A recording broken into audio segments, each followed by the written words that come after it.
Right, colleagues, we're ready to go. 6 o'clock.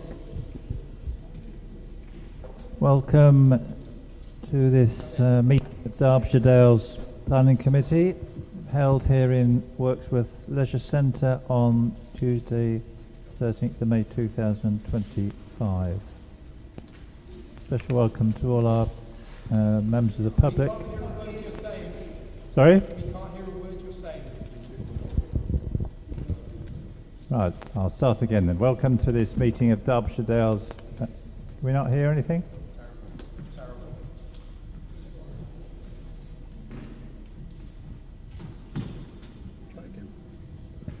Try it again. Can we hear? Can you hear now? Is that better? Okay. Right, apologies for that. Welcome to this meeting of Derbyshire Dales District Council Planning Committee, held here in Wirksworth Leisure Centre on Tuesday 13th of May 2025. Special welcome to all members of the public who have taken the trouble to come along to this evening's meeting, and also to those people who may be watching and listening at home or elsewhere. Before we start the formalities of the meeting, just some housekeeping. By way of introductions to start with, my name is Councillor Peter O'Brien and I represent the Hathersage area on the District Council. To my right I've got our Vice Chair, Councillor Sue Burfoot. We have our planning officers. We have Mark Simmons, who's very recently joined us as our interim development manager. We've got Edward Bordin to his right, and Miles Joyce further right. Miles is making his last appearance at the Planning Committee. Spent some time with us, which we very much appreciate. So thank you, Miles, for that, and all the best for the future. On my left, I've got Kerry France, who's our legal services manager. And last but not least, Angela Grattan from our Democratic Services, who's keeping a record of the discussion and debate. If there is a fire alarm, nothing is programmed for this evening, but if there is a fire alarm, the emergency exits are over in the two corners, in the right and left. There are public toilets in the corridors outside, including facilities for people who are less able, and there's also a drinks machine for water outside there. I'll explain how we handle each planning application as we get to those on the agenda. Right, our first item on the agenda then is apologies for absence. Angela. Thank you, Chair. Apologies have been received from Councillor Burton, Councillor Butcher and Councillor Peacock. Thank you. Thank you very much. Item 2 is the approval of our previous meeting, which you'll find on page 9. It's a meeting held on the 8th of April. Would someone like to move approval of those minutes? Councillor Dobbs? Happy to move, Chair. Seconded by Councillor Murphy. All those in favour, please show. Is anyone? That's unanimous. Thank you, colleagues.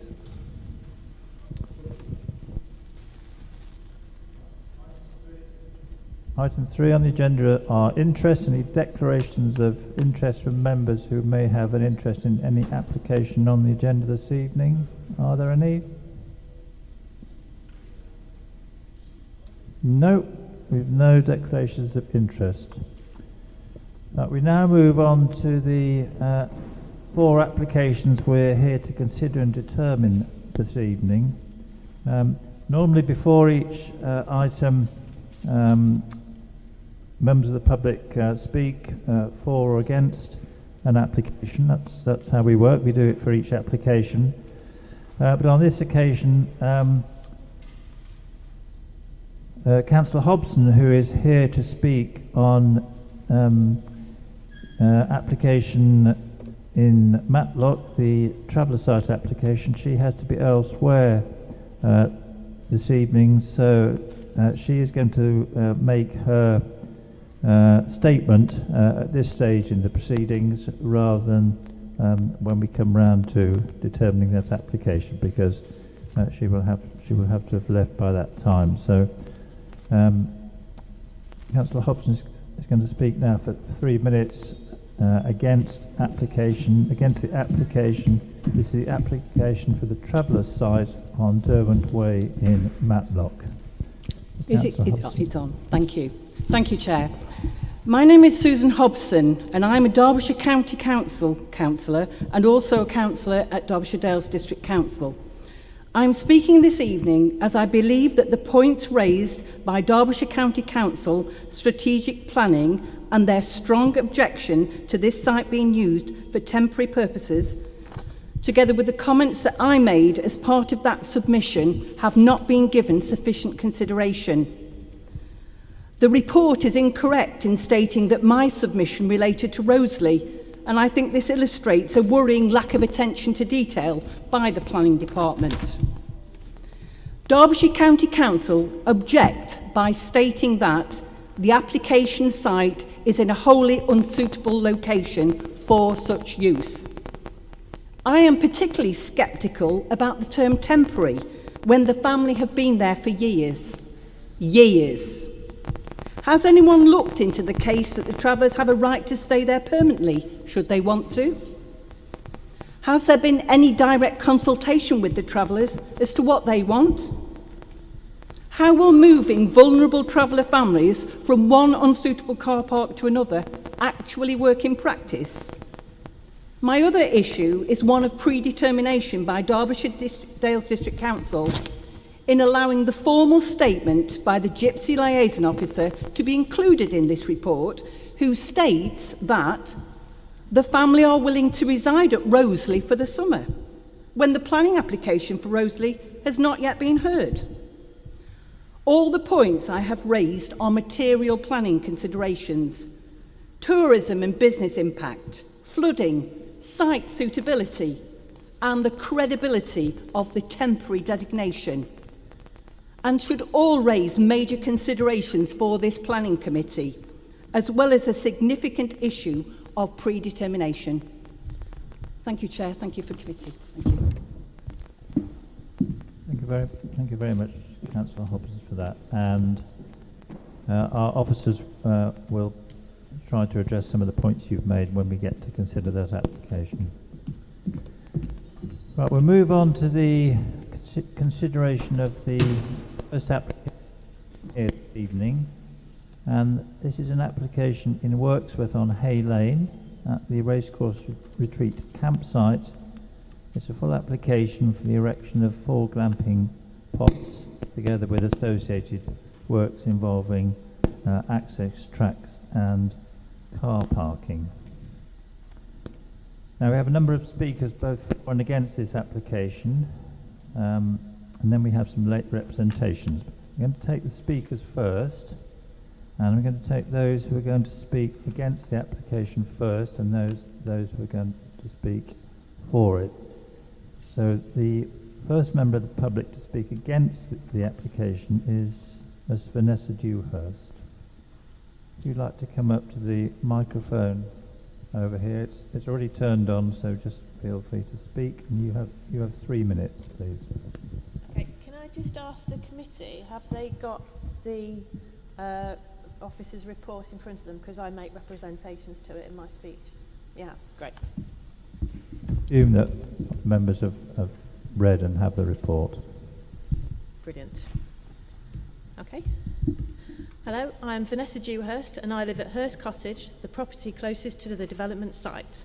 This development will have a disproportionate and detrimental impact upon my property, the hamlet as a whole, and upon the wider landscape. The number of objections show that the local residents are unanimously against this application.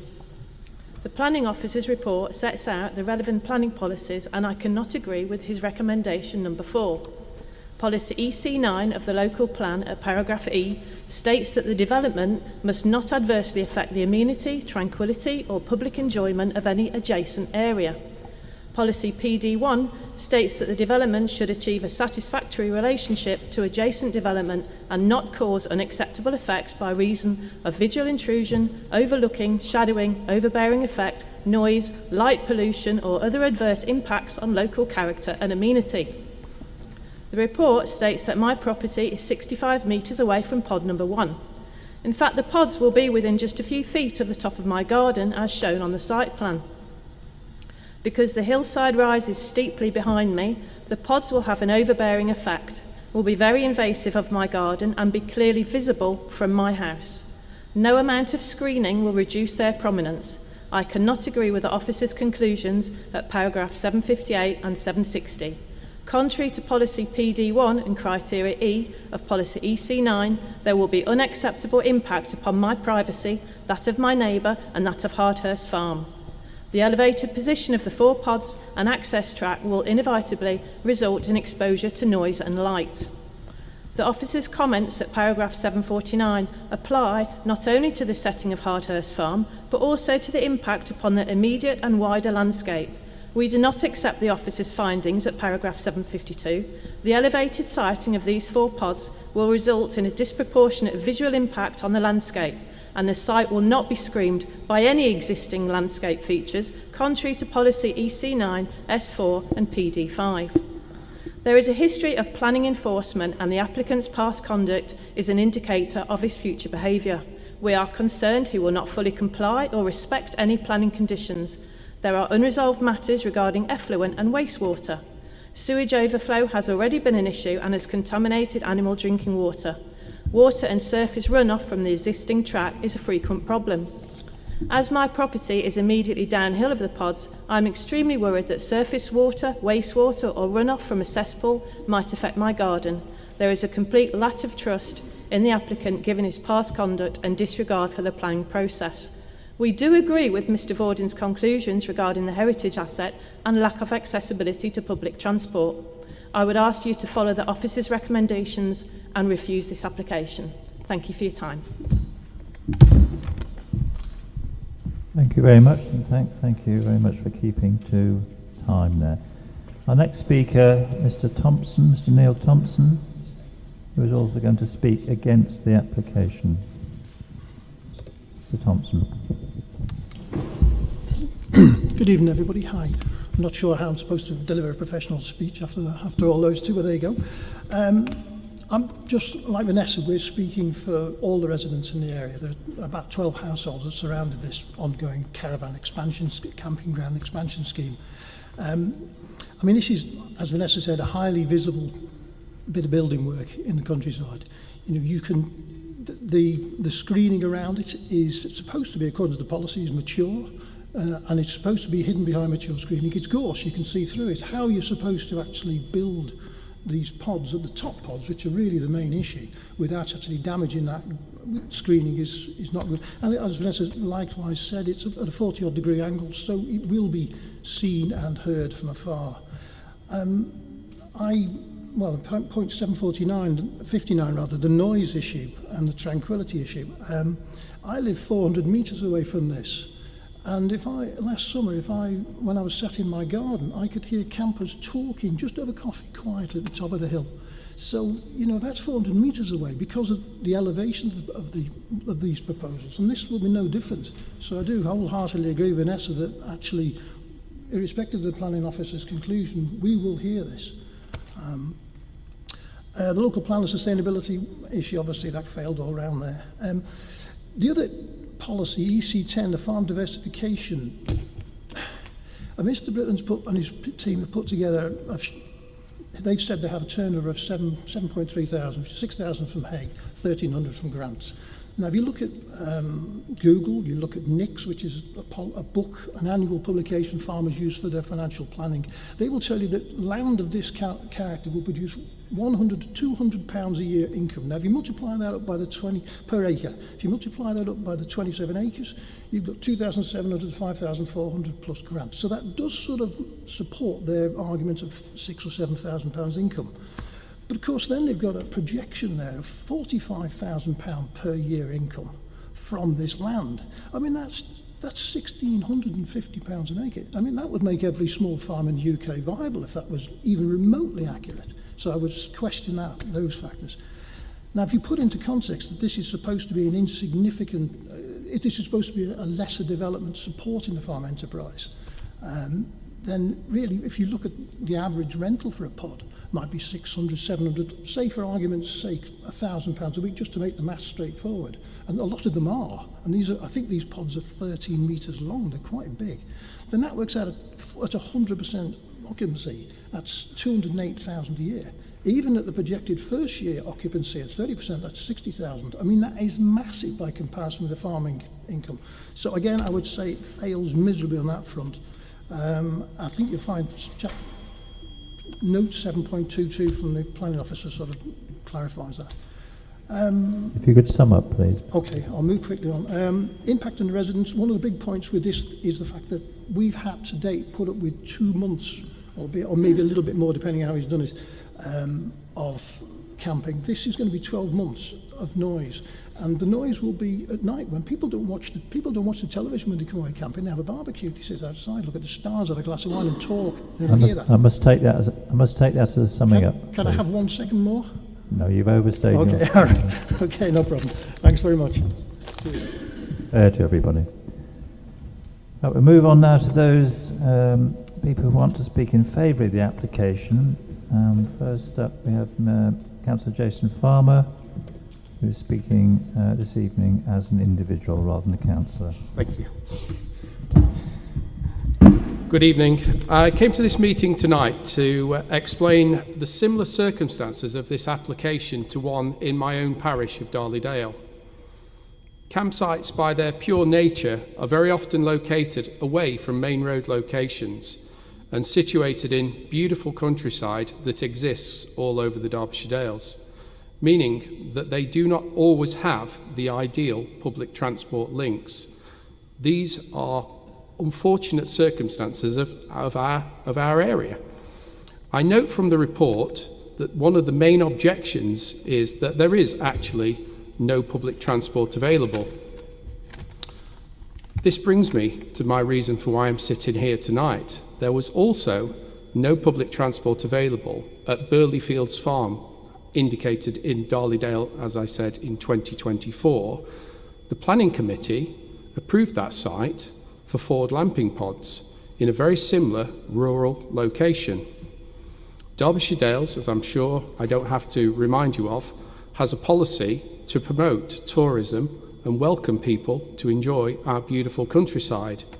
Farming, as we are very aware, is a difficult business, and diversification is a necessary process to allow farmers to be able to have an income stream to be able to pay bills. This application is a sustainable way to make sure the future of this farm and this farming family can continue to be in this location. Thank you very much. Thank you, Mr. Farmer. Our next speaker, again in support of the application, is Mr. Alex Bramley. Mr. Bramley, 3 minutes, please. Dear council members, I stand before you today as not only a head teacher of a Derbyshire primary school, but also a member of a family-run working farm of 50 years, to discuss our vision for diversifying our legacy through the introduction of 4 glamping pods. This initiative isn't just about business, it's about preserving our family heritage and ensuring its sustainable future. Agritourism allows visitors to experience farming activities, learn about agriculture, enjoy local produce, and even participate in hands-on experience like fruit picking, animal feeding, or farm tours. It's a great way to connect people with the land and support local economies. This is what our vision's all about. Let's not also overlook that our site is only a short scenic walk from the charming town of Wirksworth. By encouraging more people to explore our countryside, we can foster tourism and in turn bolster local businesses. We've already diversified into a camping industry, now entering our 5th season. Last year, during our 60-day camping season, most of our campers would take the walk into the quaint town of Wirksworth. We will also provide sustainable travel through bike hire, giving guests an alternative mode of transport to explore our beautiful countryside. We'd also like to draw your attention to the new government-funded initiative, Travel Derbyshire on Demand. thus meaning that with this innovative dial-up bus service, we now have the opportunity for a bus stop right at the end of the driveway if required. This advancement greatly enhances accessibility, making it easier for our guests to explore the area without relying solely on personal transport. Our glamping pods aim to attract visitors seeking a back-to-nature experience on a working farm. We believe that immersing in our beautiful rural landscape can significantly uplift mental health, an ethos that we truly support. In fact, as part of our plan, we aim to offer a charitable stay each year to a local mental health charity in one of our pods. As part of our proposed project, we're excited to introduce a comprehensive planting scheme aimed at encouraging further wildlife to our area and creating vital habitats. Over the years, we've already planted more than 7,000 trees on our site, reflecting our deep passion for environmental stewardship. We're currently home to a pair of buzzards, a covey of grouse and 2 families of hedgehogs, to say the least. This project will not only enrich the landscape, but also enhance the biodiversity of our farmland, ensuring that both guests and local wildlife can thrive in harmony. Importantly, I want to ensure you that the glamping pods will be thoughtfully designed to ensure that they do not impinge on the local environment. They will not overlook any neighbouring properties, preserving both privacy and the natural beauty of our surroundings. A final point to mention is that by investing in the construction of new glamping pods, we're committing to maintaining the residential character of Wirksworth. This initiative helps prevent properties from being converted into holiday lets, like the increasing number of Airbnbs that are emerging in the area. Our glamping pods offer a unique stay without compromising the local community's integrity, ensuring that Wirksworth remains a welcoming home for its residents. This project offers more than just accommodation. It promotes health, community welfare and local tourism, all whilst supporting diversity in farming. I urge you to reconsider our plans for the glamping pods and support a venture that aligns with the values of sustainability, community enhancement and agritourism. Thank you for your time. Thank you, Mr. Bramley. Next speaker, Mr. Andrew Forster, also to speak in favour of the application. And also, Mr. Forster, 3 minutes, please. Thank you. It's a while since we've done anything like this, and I've never addressed a planning committee, so please bear with me. In the spring of 2008, I was on a UK TI trade mission to Copenhagen, Denmark, with our local chamber and Digby Lord Jones of Birmingham. By the following spring, through a sequence of unfathomable events, I collapsed with PTSD and was facing a rebuild. Now, out of work and with a child on the way, I turned to nature, gardens, the great outdoors, and tapping into my family DNA for this, which was stretched back for 4 generations. That natural understanding and connecting with nature that we all have was the absolute centre of my recovery. What is essentially personally is essential locally is essential globally. We all need to take time to sit in nature, decompress, recharge and reconnect, and do this in a sympathetic and caring way. As I recovered and my business grew, we were able to offer apprenticeships and create amazing nature-centric outdoor spaces. Last year, our planting design was praised for its naturalised style, its support of nature and the tranquillity it brought in an inner-city industrial area of Sheffield, and we received an RHS Silver Gilt Award. My favourite success, though, is not 10 miles from here, where we took a suburban lawn with 1 native wild orchid and over the next 7 to 8 years allowed nature to create a native wild orchid meadow that now supports ant colonies, minor bees, voles, mice and a myriad of insects and wildlife. The reason I mention all of this is because I truly believe that the proposed diversification and the passion of Mr. Britland in it allows me to pool my experience, knowledge and previous success in creating a sympathetic space we can all appreciate. It will support local businesses, our farming communities and our well-being, all of which I have lived and breathed over the last 17 years. To quote Michaela Strachan on BBC Autumn Watch, nature isn't just about the facts. Appreciating wildlife is about sitting, watching, listening and immersing yourself in the experience. I personally know this to be true and why the proposed diversification can help so many people experience that and perhaps inspire them in our challenging world. Thank you. Also, and I congratulate you on that presentation. If that was your first, I think that came over very well. Final speaker on this application is the agent for the applicant, Mrs. Teresa Critchlow. The agents and applicants have 5 minutes to address the committee. Thank you and good evening.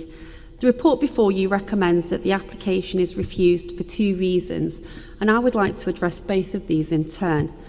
The first reason is sustainability.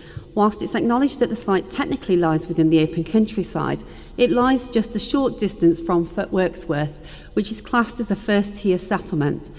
Earlier this year, the council granted consent on the site for an agricultural workers' dwelling. In determining that application, the same case officer stated that the site was an 850-metre walk to the edge of the settlement, and on that basis could therefore not be considered isolated. How can a site be deemed suitable for permanent residential use, but unsuitable for holiday accommodation? It's therefore difficult to see how the same officer can now present that finding. It should also be noted that the policy EC9 has been flagged as one requiring modification as part of the local plan review. A report to the council in January 2022 confirmed that the requirement to be an attractive 10-minute walk was, by the council's own admission, arguably ambiguous and subjective. The National Planning Policy Framework is far more up to date and as such should be afforded more weight than the adopted development plan. This document provides a strong policy support for a prosperous rural economy and highlights that the development and diversification of agricultural and other land-based rural businesses and sustainable rural tourism should be supported. Members have previously taken a more relaxed approach to the interpretation of policy EC9, with recent applications for similar glamping pod developments at Burley Fields Farm in Darley-Dale and Marston Bank Farm, Marston, being approved by committee. It's hoped that members can see the benefits of the scheme, which is fully supported by Joe Dilley, the Managing Director of Visit Peak District and Derbyshire. The proposal also finds support as part of a farm diversification scheme, as permitted by policy EC10. Since the submission of this application, the council have approved both a farm workers dwelling on the site and a second large portal-framed agricultural building just a fortnight ago. The provision of any new building represents a significant capital investment. Small agricultural holdings such as this are rarely self-sufficient, and most, if not all, have secondary sources of incomes which are required to sustain them. The income provided by the glamping pods will be reinvested back into the agricultural holding. The second reason for refusal relates to the impact on Hardhurst Farmhouse. As members will have seen at the site visit yesterday, this Grade 2 listed dwelling lies on the opposite side of the highway, and due to the sloping nature of the surrounding land, lies at a much lower ground level. The property is set back within the site and separated from the highway by a 20-metre wide trench of land, part of which contains a large portal-framed building. The principal elevation of this dwelling faces down the valley and away from the proposed development.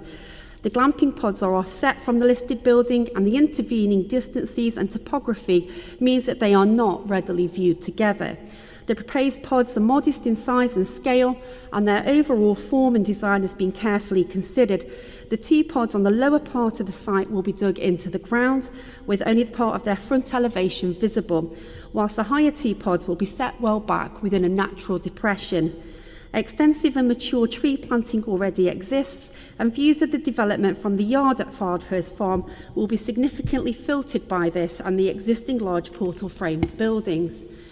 The committee report states that the transient movements from the use of the site would introduce a different character to the area, which would dilute the agricultural feel.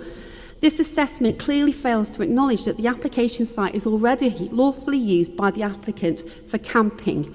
Current vehicular movements are therefore not restricted to agricultural activity. 4 clamping pods are proposed, and their modest size and scale means that vehicle movements will be relatively limited, especially having regard to the existing lawful use of the site. No adverse issues have been raised in terms of amenity, and the report accepts that no established ecological interests would be harmed, and that biodiversity would actually be improved in excess of the mandatory 10%. The local highway authority have also raised no objections to the scheme. In conclusion, rural tourism, including glamping, is an important and established part of the local economy. The proposed development will provide a much-needed, low-key tourism enterprise that will help to support the small holding and the wider community in terms of village facilities and bring significant economic benefits through increased local area spending and footfall. It is genuinely hoped that members appreciate the benefits of the scheme and can offer their support by approving the development today. Thank you. Thank you, Mrs. Critchlow. That concludes the public participation element of this application. Now, before officers present the application to members, we have two items of correspondence which have been received after the publication of the agenda. One is a letter from Visit Peak District and Derbyshire, and the other is a note from our planning officer colleagues regarding the policies in the Wirksworth neighbourhood plan. So if you'd just like to take a couple of minutes, colleagues, to have a read through those.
If you all have a chance to take those in, I'm now going to ask our planning officer, Edward Borden, to introduce the application.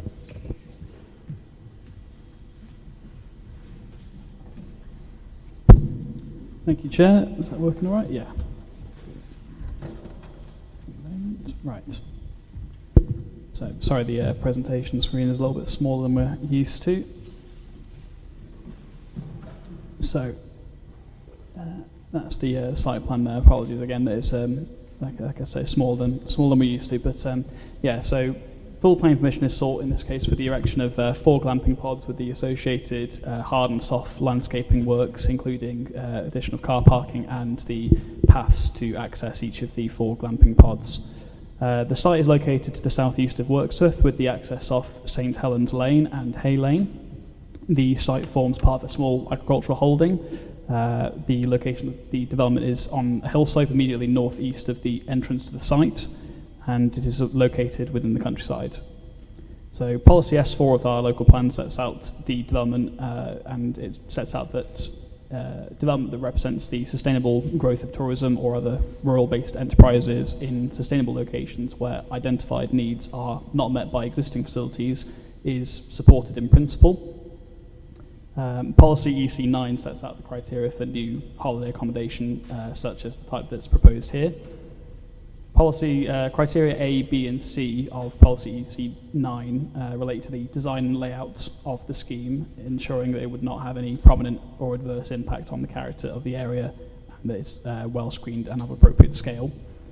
In this case, as set out in the officer's reports, it's not found there to be any significant impact on the landscape as a whole, and that the scale of the development in relation to the site would be appropriate and it would not be unduly prominent. That's based on the topography of the site and the screening that's afforded to it, both by existing landscaping and also newly proposed landscaping as well.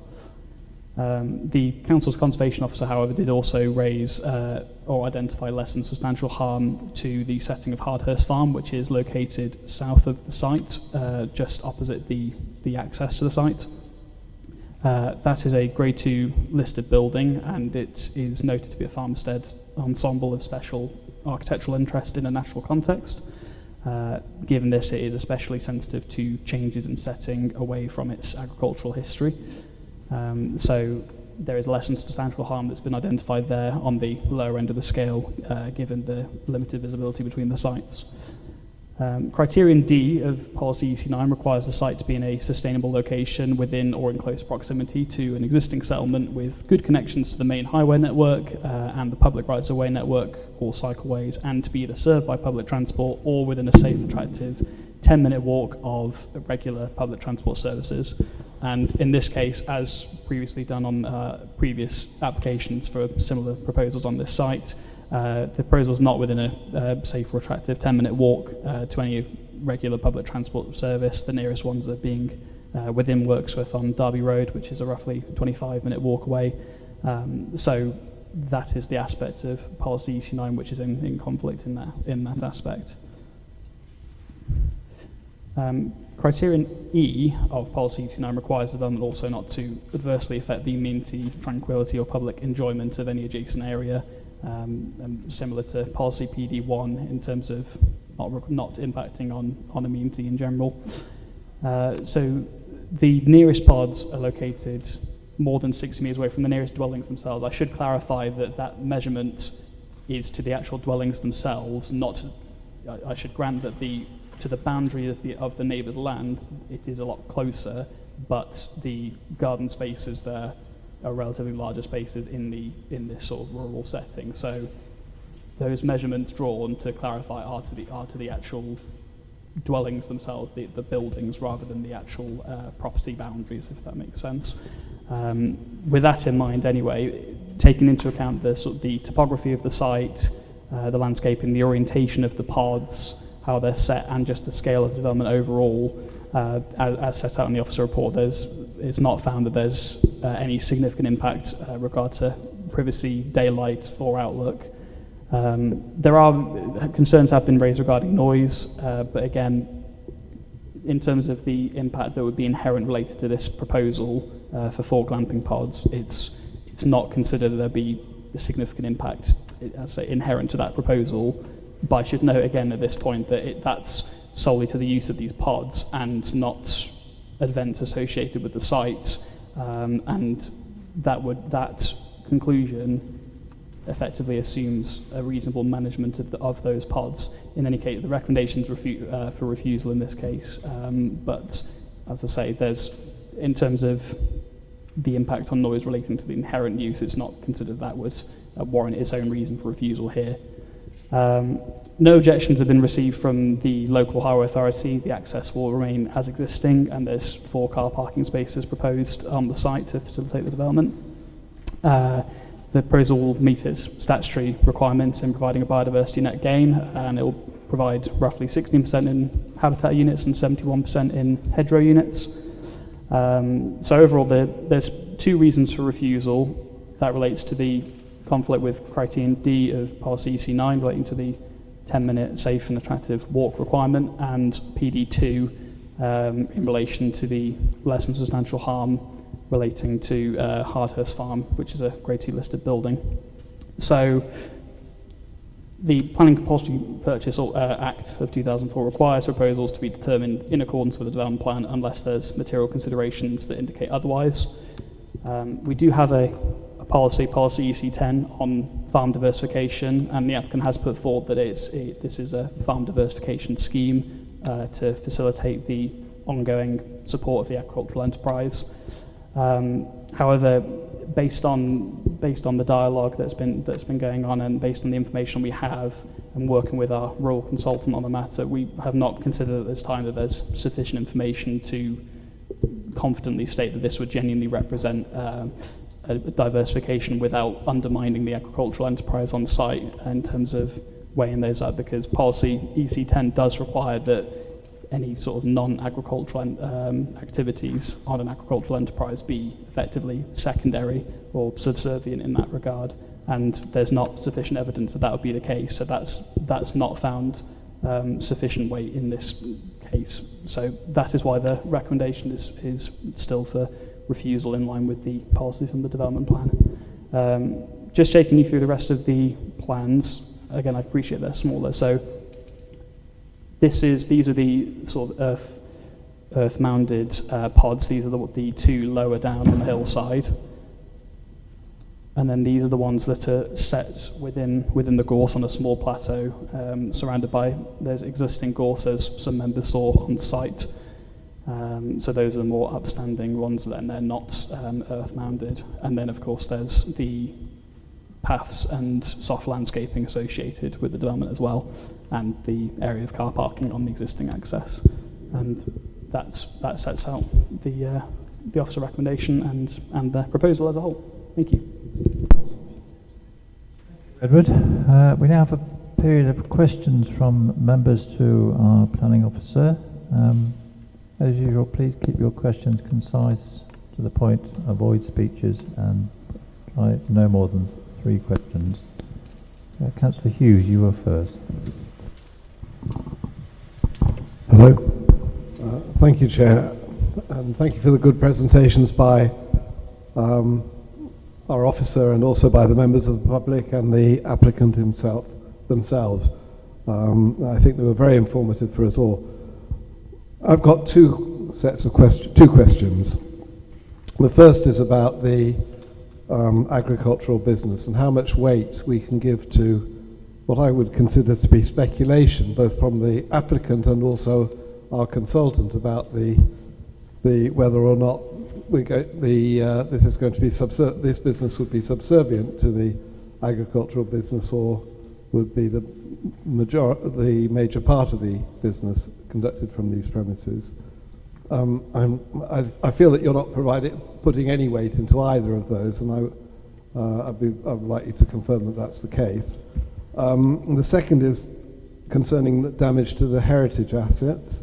Well, I think the block plan in the report shows that the agricultural building, the large black agricultural barn type building, is broadly between the heritage heritage asset and the glamping pods, and as such, doesn't that create substantial harm to the heritage assets, of which the glamping pods therefore provide negligible harm, and that reason should therefore be discounted? Thank you.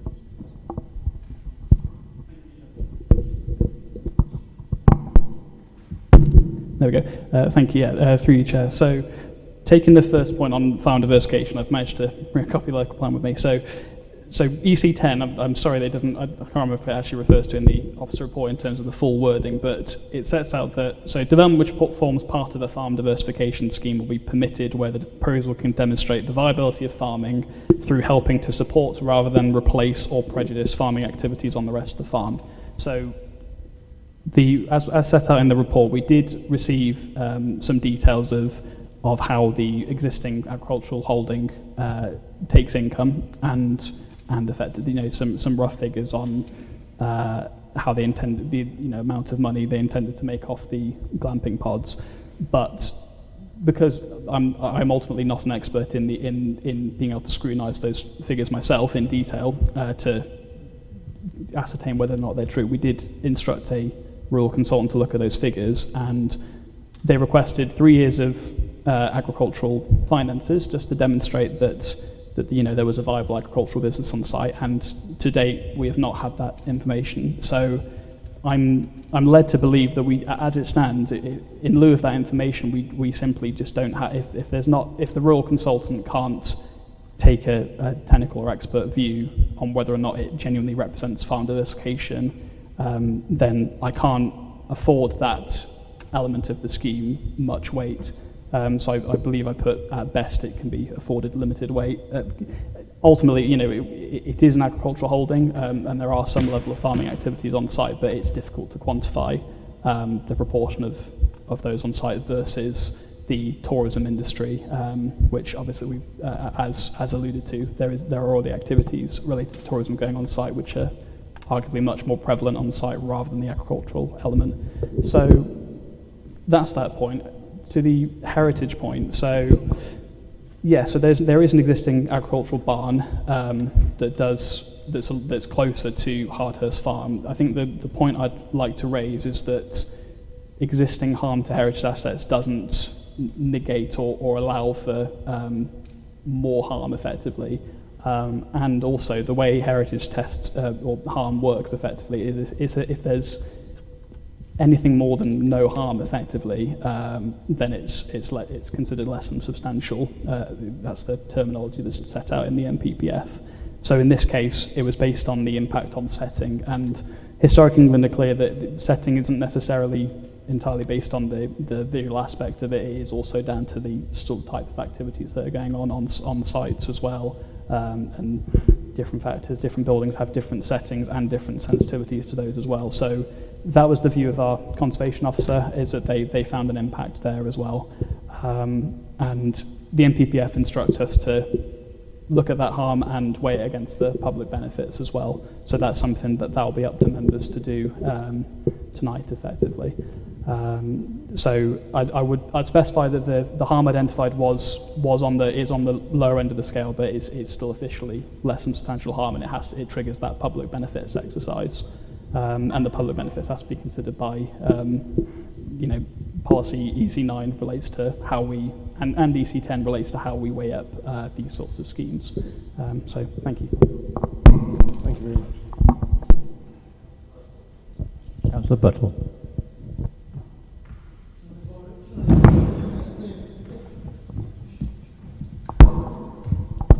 It's on.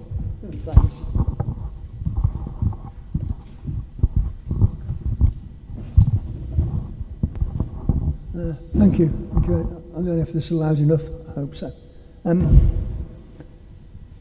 That was good, actually. I really liked that report. It was very clear, and I think you explained quite a lot of the issues there, which I wasn't entirely sure about, but I do have a question.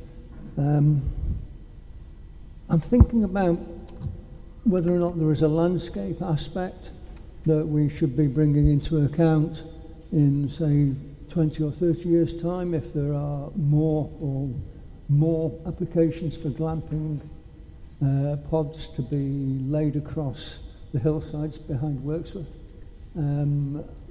Councillor Farmer earlier mentioned about the ones that we put on top of the hill at Darley Moor, and we went up to there and there was nothing you could see from there.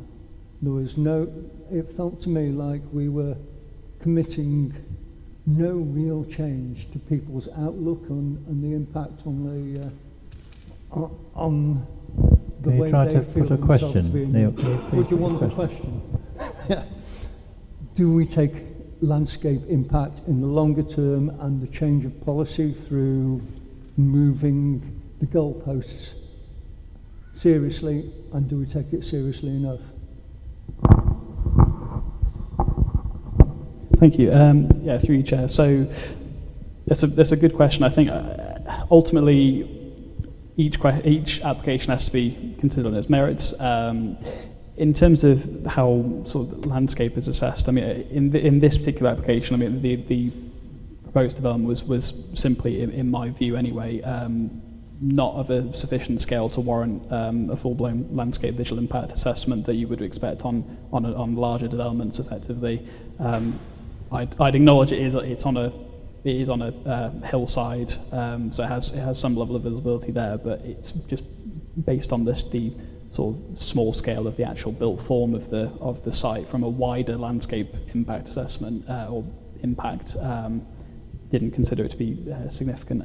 In terms of cumulative impact, it depends, I suppose, it depends on what's being proposed and how that's managed going forward. As to how the policy set up, I'm not entirely sure that it's how set up it is to consider sort of cumulative impact.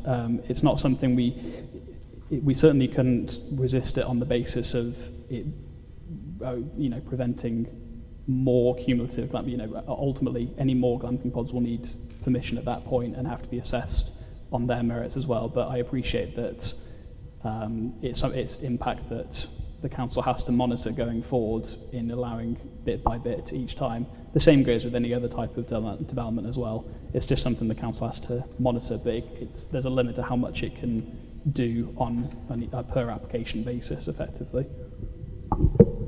Thank you very much, Edward. And my other question was about the car parking. Were the turning spaces, and was there only space just for the 4 cars? Because I would have thought maybe more than 4 cars would have been necessary for that scale of development. Thank you, through you, Chair. So there's 4 car parking spaces proposed. There is a turning area at the front in front of the barn effectively. So I believe the Highway Authority are satisfied that vehicles can enter and exit in a forward gear effectively. Because I suspect they would have objected otherwise if there was concerns that they'd be reversing outwards. So, I mean, the Highway Authority have considered that 4 car parking spaces is sufficient for this site. That's based on their view. I haven't got any technical information to challenge that viewpoint. So I've taken that viewpoint as well. Thank you very much. Who do I pass this to? Councillor Slack, to Peter. Thanks, Neil.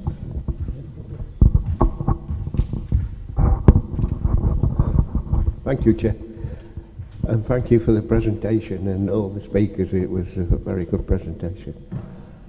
My question relates to past what's gone on in the past. About 3 to 4 years ago, we did approve an agricultural building very close to Arders Farm. So this was a metal building, and doesn't that already deteriorate to the significance of, because it's a working farm and they have to have buildings, and doesn't that take the significance away from the heritage where this is quite a further way back? So was that taken into account? Thank you. Thank you. Do you know specifically which? Are you talking about an agricultural barn that was given permission? Right, yeah. And are you talking about this site in particular, or other sites? Very close to Arders. Right. Farm. Okay. It wasn't actually on their land, but very close. Okay. Thank you.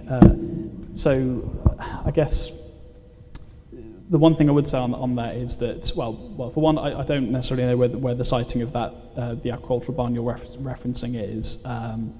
Agricultural barns, of course, can be a lot larger than this scheme as presented, but to be fair, they do reflect a different agricultural activity. They are agricultural buildings effectively. Whilst they have a functional appearance, they are ultimately different schemes.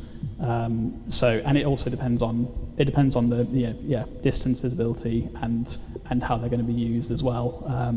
So if we ultimately, what I can state is that we have a conservation officer objection on this application and did not on whichever the agricultural barn was approved. So that's just something to be mindful of, and the MBPF requires us to weigh this up with the public benefits effectively. But again, I think as well, I'd like to remind that other instances of new buildings and harm doesn't. There's not really a thing of creating negative precedent. It doesn't permit further impact on heritage assets effectively, just because there's something that might have impacted on significance previously, because that may also have been approved for other reasons. It might still have caused harm and been weighed up on public benefits. It depends on the scheme. But if that was the case, it doesn't then permit us to, or allow us, or require us even to approve more things that might have a negative impact. That's just a general principle related to the consideration of impact on heritage assets. Thank you. Councillor Lees is next.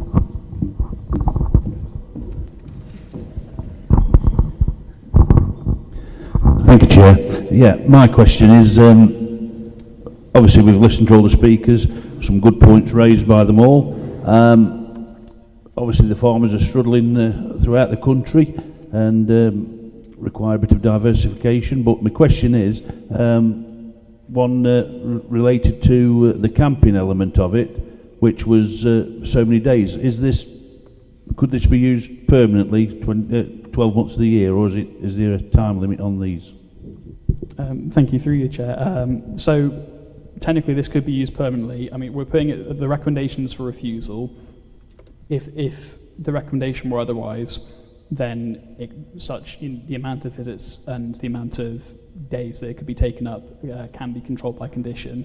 The requirements you're talking about relating to camping are permitted development rights, and they have a, well, depending on the type of use, either a 28-day or a 60-day allowance, and that they're for different scales and different types of development. But this, on the face of it, would be seeking permanent siting of these pods and occupation whenever they choose, effectively.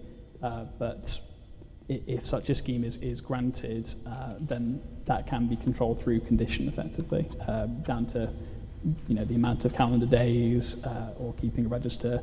The similar conditions that we would apply on holiday lets to prevent them becoming permanent dwellings, that sort of thing. Thank you. Councillor Archer.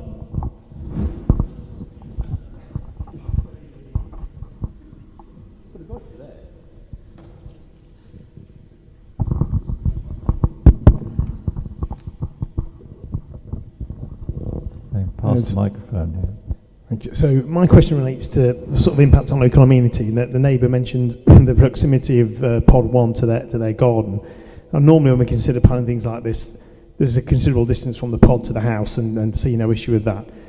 But should we be considering the fact that the nature of this development means that there's likely to be a lot of outdoor activity, outdoor use, because it's sort of a camping thing, so there might be campfires, barbecues, there'll be a lot of outdoor use here, and therefore what we'd normally say is a good distance from the one building to another.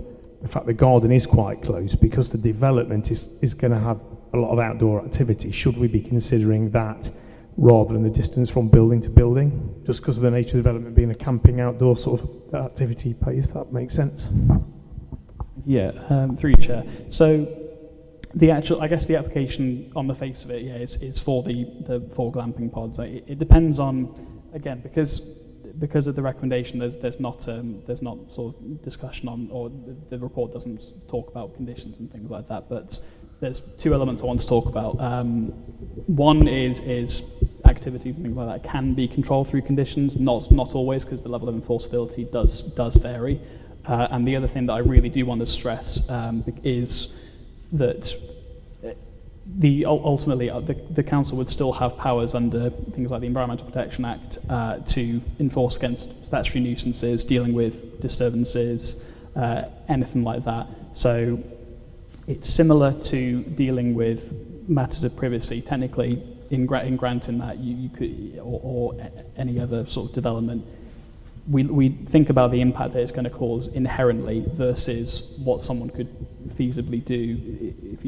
If arguably, a person could walk right to the edge of the boundary and perform antisocial behaviour, whatever the case is. It's about how much of it's directly inherent to the proposal itself, and the extent of that. I mean, as I say, in this case, I haven't found there to be significant impacts inherent to the proposal, but equally, it doesn't. Even if one's to give permission for schemes of this nature, it doesn't give carte blanche for people to use the site in any particular way. This one in particular, would give permission to build the glamping pods and use them for that purpose. And the scope beyond that, the council still has powers to enforce effectively, inappropriate use and breaches of the peace and, so I say, statutory nuisances, things like that.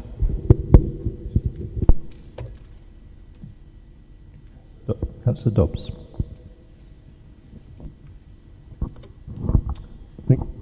Thank you, Chair. 2 questions, if I may. The first relates to the Joe Dilly letter, which refers to 6 glamping pods and is dated February 2024. Could that actually refer to a previous application for which the glamping pods were 6 but were located in a different place? Through each, I think I can clarify that. So Either that's correct. I can't remember the exact circumstances. So that letter, so to provide full clarity, that letter of support was provided earlier on, and it was directed to the applicant as a sign of support for their proposals, their intentions to develop the site in this way, for the reasons set out in their letter of support. It was later retracted, and then further discussions had gone on between those parties, and they've provided it again, reinstating their support here effectively. So that is why the letter is dated differently, and yeah, I believe they may well have been talking about not necessarily a different proposal, but it may well have been. I can't say for sure whether it was for the same siting, but the quantum may indeed have been different effectively. So ultimately the letter of support still stands on talks about the principles of the support that they're giving effectively. Okay, thank you. Second question. The plans show a caravan on site near the agricultural building. It wasn't there at the site visit. It's not in the red boundary. Are we making any decision about that, or has that already been agreed? No, there's no caravan there at present, and the application doesn't include that. So there's no consideration of a caravan for this. Thank you.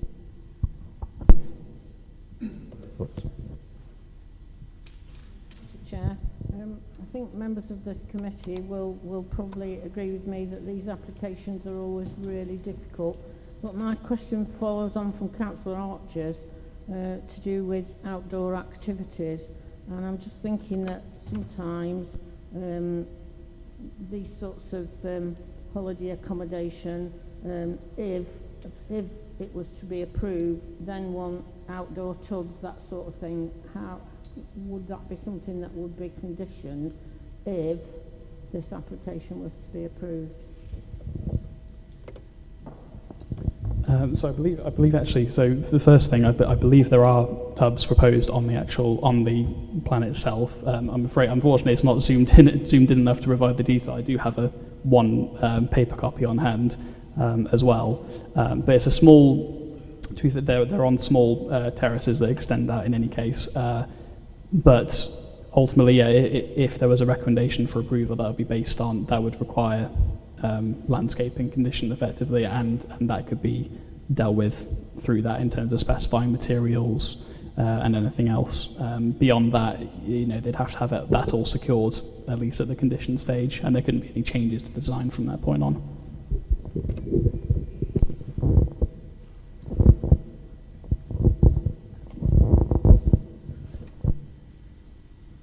Right, that concludes the questions. So now we're going to move into debate. I think we'll see there's a wide range of policies appropriate to this development, and our officers have had to reach a balanced view and make a balanced recommendation. So I'm looking for a proposal either to move the recommendations, which are to refuse, or an alternative recommendation. Colleagues.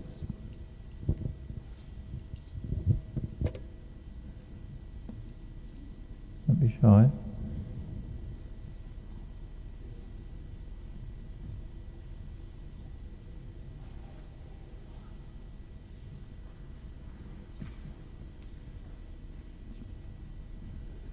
Councillor Archer.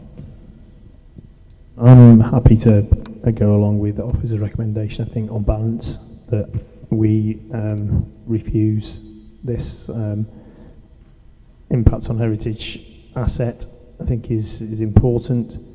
I'm not as convinced by the sustainability argument, but I also do have some significant concerns about outdoor activity. You've got have got the hot tubs and things out there, which I think the situation of it and the way noise travels down the valley, I think that could cause some problems that would be difficult to enforce. So happy to go along with officer recommendation on that basis. Thank you, Councillor Archer. Do we have anyone prepared to second? Councillor Murphy, would you like to speak?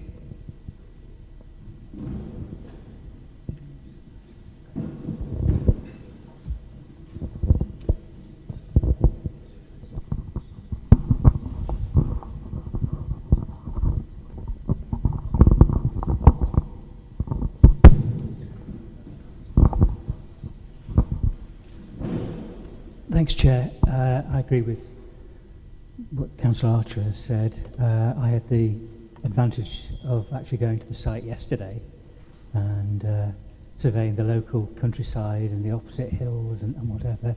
And it does concern me that if we allow this development to take place in such a beautiful location,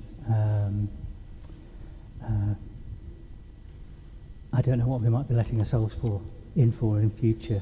So I don't feel very comfortable with approving this one. So I go with opposite recommendation. Thank you. Thank you, Councillor Murphy. Councillor Hughes, you wanted to speak next.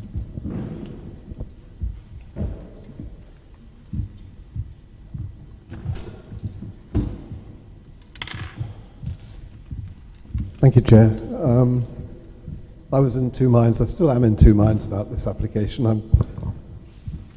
As Councillor Lee said, we are all concerned about the state of the agricultural industry and individual farmers, particularly those in Derbyshire Dales, and this farm as well. And I could understand why the farm cannot demonstrate 3 years of financial statements to indicate that this would be subsidiary to this business would be subsidiary to that. Can I suggest that the applicant review that situation and try and come back with a proper business case for future applications that they may want to put in, because I don't believe this will be the last that we see. I'm concerned that the agricultural workers' cottage was approved if there is little agricultural work being undertaken. But so I'm nervous that there is a inconsistency between the recommendation for refusal here and the previous agricultural workers' cottage approval. I am concerned about the noise issue and possibly a barbecue issue for neighbours, given the proximity of one of the pods to the boundary. Therefore, I feel that situation could be a further reason for refusal if officers believe it to be reasonable to do that. So really, I'm saying that I feel that the weight given to the lack of a business case for the agricultural business is such that could move us in a different direction if that business case was made. But as it isn't made, then it's very difficult for us to approve this application, or for me to side with approving this application. Thank you. Thank you, David. Our development manager wants to clarify something in respect of the comments you made, David. Thank you, Chair. Just wanted to clarify. A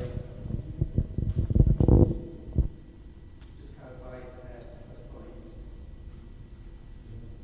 which is that the dwelling that's been recently approved was approved under the tilted balance, and it wasn't approved as a farm manager's dwelling per se.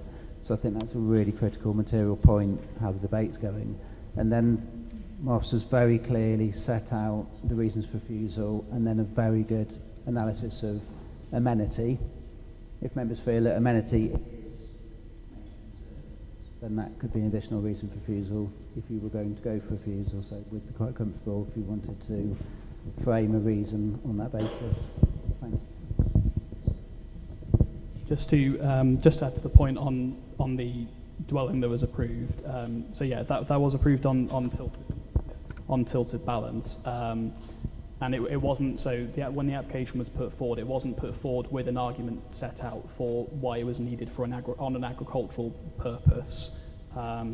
So there wasn't a review undertaken to demonstrate that it was necessary in that regard, but it was approved just based on the lack of harm fundamentally that dwelling caused, and based on the tilted balance that's set out in the NPPF. So that's the reason that dwelling was approved ultimately. So I want to specify that was approved under effectively a different assessment in the NPPF, and the recommendation for refusal here is based on the local plan policy. It does, bearing in mind obviously this does have to it has to be weighed up with the NPPF and the material considerations, but I just wanted to clarify that point effectively. That's why there's the discrepancy there. Thank you for that clarification. It's a very difficult one, this really. It's very fine balance. On one aspect, we look at the farming situation, the farmers are struggling now, and they're looking for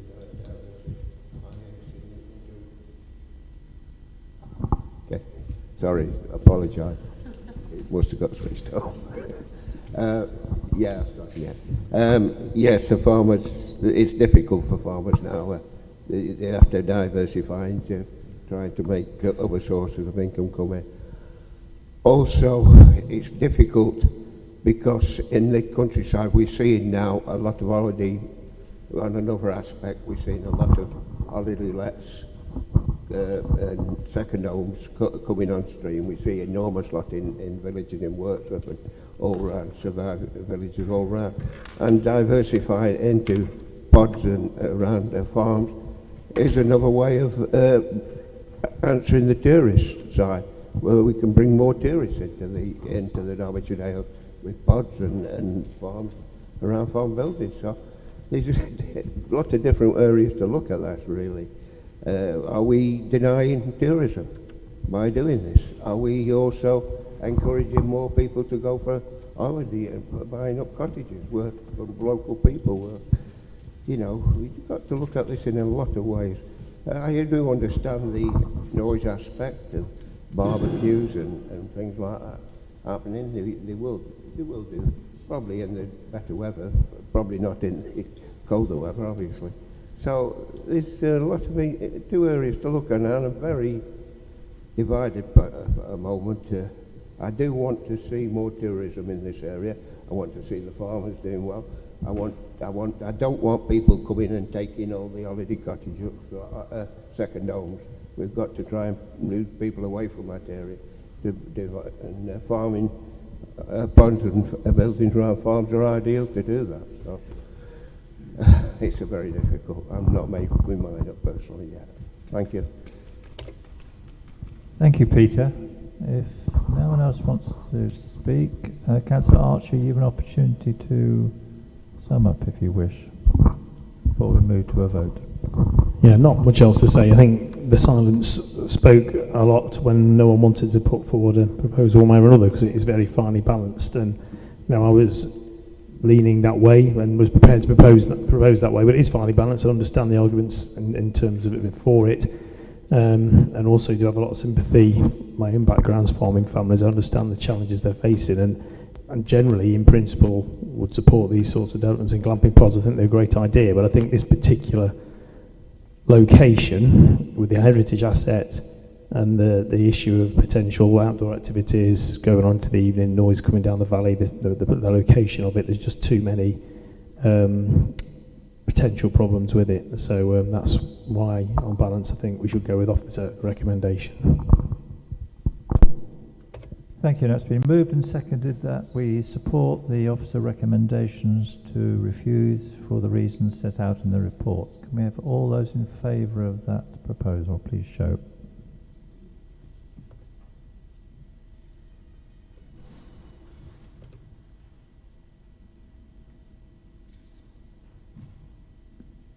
If we could have those against, please show. And those who wish to abstain. Right, so that motion is carried and the application is refused for the reasons set out in the report. So thank you for that, colleagues. Right, we move on to our second application. Turn to the right page and get it correct. Thank you.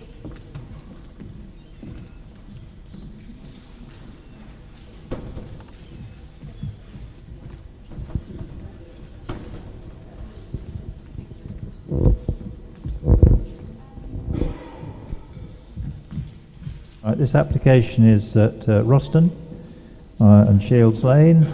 It's an application for the demolition of the existing poultry farm at Shields Lane and the erection of a new farm, entirely new farm, comprising similarly 4 poultry houses and the associated environmental controls that go along with businesses of this type. We've no late representations, but we do have Mr. Pick, who's going to speak in favour of the application. Mr. Ian Pick is the agent, so you have 5 minutes to speak. Thank you. Good evening, Chairman, members. So you'll have noticed at the site visit yesterday that this is an existing 4-shed poultry farm. It's used for broiler production, supplying Moy Park at Ashbourne. Existing site was built in the 70s, and it's very tired, it's dated. The ventilation systems are not up to modern standards. The buildings are not up to modern standards. They're the timber posted inside, so they're very difficult to clean. They're not lined properly, so that they've had their day. So we looked at refurbing them and replacing the equipment, and it just looked like it was going to make them limp on for another 10 or 15 years, and so we just decided to go for whole-scale redevelopment. So what we're proposing is a very similar layout to what's there now. The buildings we're proposing to replace them with are slightly bigger. The reason why they're slightly bigger is because the British chicken industry is going through an evolution at the moment where the industry is adopting what they call the better chicken commitment. So the better chicken commitment essentially means more space to roam in the barns. So if you've been to Sainsbury's recently, there's a big sign up saying our chickens are better than everybody else's. So they're 20% bigger in floor area of these buildings, but the capacity of them is exactly the same, and we've agreed that will form the basis of a condition. So the existing site is permitted for 84,000 birds, and this, whilst bigger, will still be the same. So in terms of transport, exactly the same visual impact. They're on the same footprint, so very, very similar. We have done noise assessments and odour assessments and ammonia assessments, and the changes in the systems to be employed in the buildings and the ventilation systems demonstrates that what we are proposing to build is actually quite substantially better than what's there now. So all told, I think we've presented something which is environmentally responsible and represents an improvement, and the impacts of it are actually an improvement on what's there now. So it's recommended for approval, and it's respectfully requested that permission is granted. Thank you. Thank you, Mr. Pick. That was very helpful. Right, I'm now going to ask again, it's Edward to present the application to us.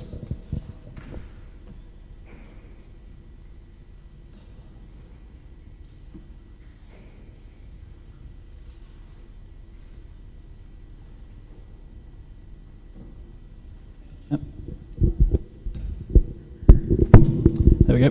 Thank you, Chair.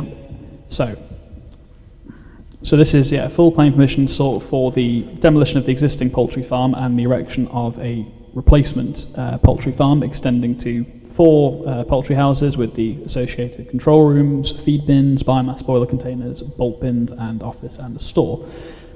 So the site's located within the open countryside south of Roston and is accessed directly off of Shields Lane. The application site consists of the existing poultry barn with the 4 existing poultry sheds and the existing functional buildings and equipment. So policy S4 sets out the agricultural development principle, setting out that it's acceptable in principle provided it's for sustaining an existing agricultural enterprise and maintaining the landscape quality and character of the countryside. So as raised by the agent there, the proposed development effectively seeks to modernise the site's operation, replacing the buildings on site on the same footprint, albeit they're marginally larger in scale, and they'll be clad in olive green except when compared to what's on the site. So when compared to the existing circumstances, it's not considered there'd be any significant impact on the character of the area when you consider it against the existing circumstances. So the application is also supported by a noise impact assessment and an odour impact assessment as well, which each conclude there would be improvements when compared to the existing circumstances, subject to respective mitigation measures. The nearest dwellings are 50 metres away, meaning there will be no significant impact on privacy, daylight or outlook. The environmental health team at the District Council have no objections to the scheme, subject to condition on operating hours. And as highlighted by the Environment Agency, the site operates under an existing permit for the same intensive poultry farming as well. Natural England are satisfied that the proposal will not have any significant impact on any protected habitats in proximity to the site, such as the Peakdale Special Area of Conservation, and there's a couple of triple SIs as well, about 4 kilometres west of the site as well. But there's no impacts that have been found on those either. There's no objections from the local highway authority in terms of the parking access or traffic relating to the scheme. Again, it's based on the baseline operation of the site, so it'll operate similarly to us as present, if not slightly more efficiently, given the modernised equipment. The lead local authority also have no objections to the drainage scheme on site, which intends to operate under a similar arrangement as existing, along with filter trenches and a cellular storage crate system as well. The site's in flood zone 1, so it doesn't have any significant impact from flooding from rivers or sea. So overall, the proposal is considered to comply with all relevant local plan policies and national policies, and is recommended for approval on that basis. Thank you. Thank you, Edward. Questions from members?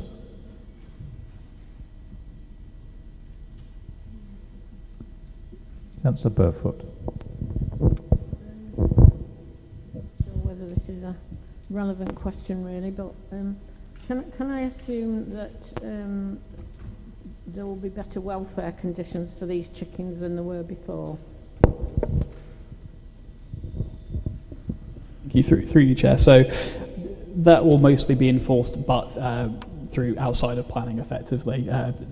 One of the reasons for this development is due to the changes in the welfare requirements for poultry effectively. So, but ultimately the management and enforcement of those welfare standards is controlled outside of planning and controlled by separate legislation. So that's not something we would control. I should point out, obviously it's under, in terms of other matters, such as it's under the same existing Environment Agency permit with regards to its environmental operations.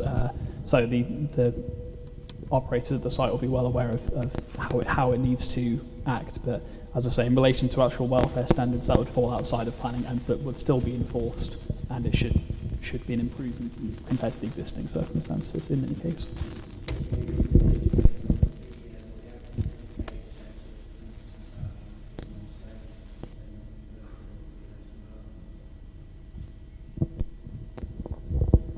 Councillor Slack.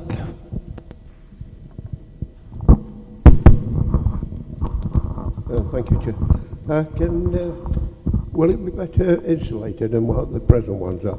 Because the odour and smell when the wind's in the right direction can drift quite a few miles. So will there be better containment or fans or work collection? Yeah, through you, Chair. So yes, effectively. So I can't speak to the level, but what I can, I reviewed the odour impact assessment, and our consultees such as environmental health are satisfied that there'd be a significant improvement compared to what's there at present. I should note there's still some moderate odour that the nearest dwellings would experience, but as like I say, in the context of what's there presently, it's a large improvement. So yes, in effect, yeah, they're more modern buildings, significantly so compared to the existing circumstances. So it's equipped with better ventilation and just better equipment effectively to manage odour. Yeah, I realise it's quite away from any settlement, so yeah. Thank you. Councillor Lees, do you have a question?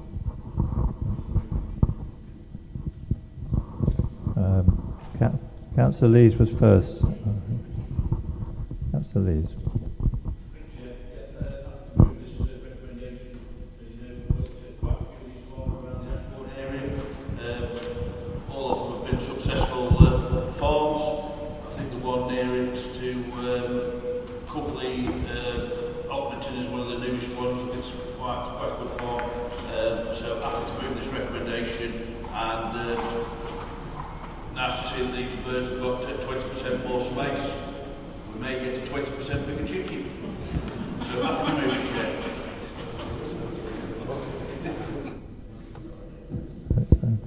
Thank you, Stuart. Councillor Archer. Thanks, Chair. Yeah, I know this site very well, because in terms of these farms, when I was working my way and paying my way through university, I used to work on these farms as my summer, Easter and Christmas job to pay their university bills. So I know they're effective local employers, support the local economy really well. I know this farm well. I worked on this farm for some time. It is actually quite close to the village, and there are quite a lot of houses nearby. And there used to be, some of the villagers used to be a little bit unhappy with the odour when the crop was getting to its sort of full-grown stage. But from what I can see here, that's only going to improve from this recommendation. So the space for the birds, the conditions of the birds, the quality of the sheds, the equipment, it's basically just upgrading an already successful farm, which is important in the local economy. So it seems a win-win and a no-brainer. So therefore, I'm happy to second. Thank you. Thank you, Rob. Does anyone else wish to speak on this application? No, we'll move to a vote. It's been moved and seconded to support officer's recommendation to approve. So all those in support, please show. Those who are against, and an abstention. So that motion is carried and supports the recommendation. The application is therefore approved. Right, move on to our third application this evening. This is in Matlock on Derwent Way, part of the station car park. This is an application for the change of use of part of the car park there for a 4-pitch traveller site for a temporary period for a maximum of 2 years. You will see it's partly retrospective application because there is already a traveller encampment on these part of the site. We've had a representation from Councillor Hobson already at the beginning of the meeting. So I'm going to move straight on to the presentation from our officers, Miles Joyce. Point of order, Chair. There is some late information, so perhaps members should peruse that first.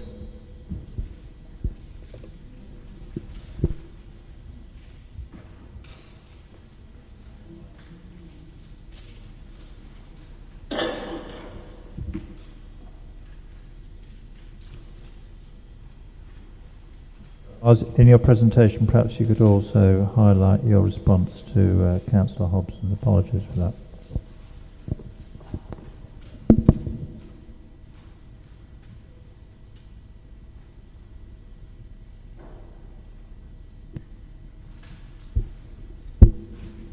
Thank you, Chair.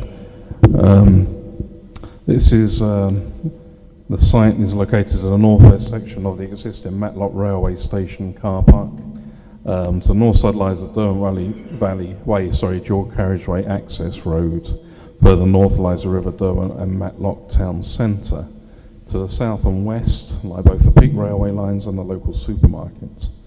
There are also areas of natural landscaping along these boundaries. To the east is the remaining car park area and the local coach/bus station. The site is currently accessed through Derwent Way and across the existing car park area, and the site has a stated area of 1,185 square metres. Good. That's great. So the site is currently in use as a temporary traveller site, and retrospective planning permission is being sought for a temporary change of use of the area indicated to reflect this for a maximum period of 2 years.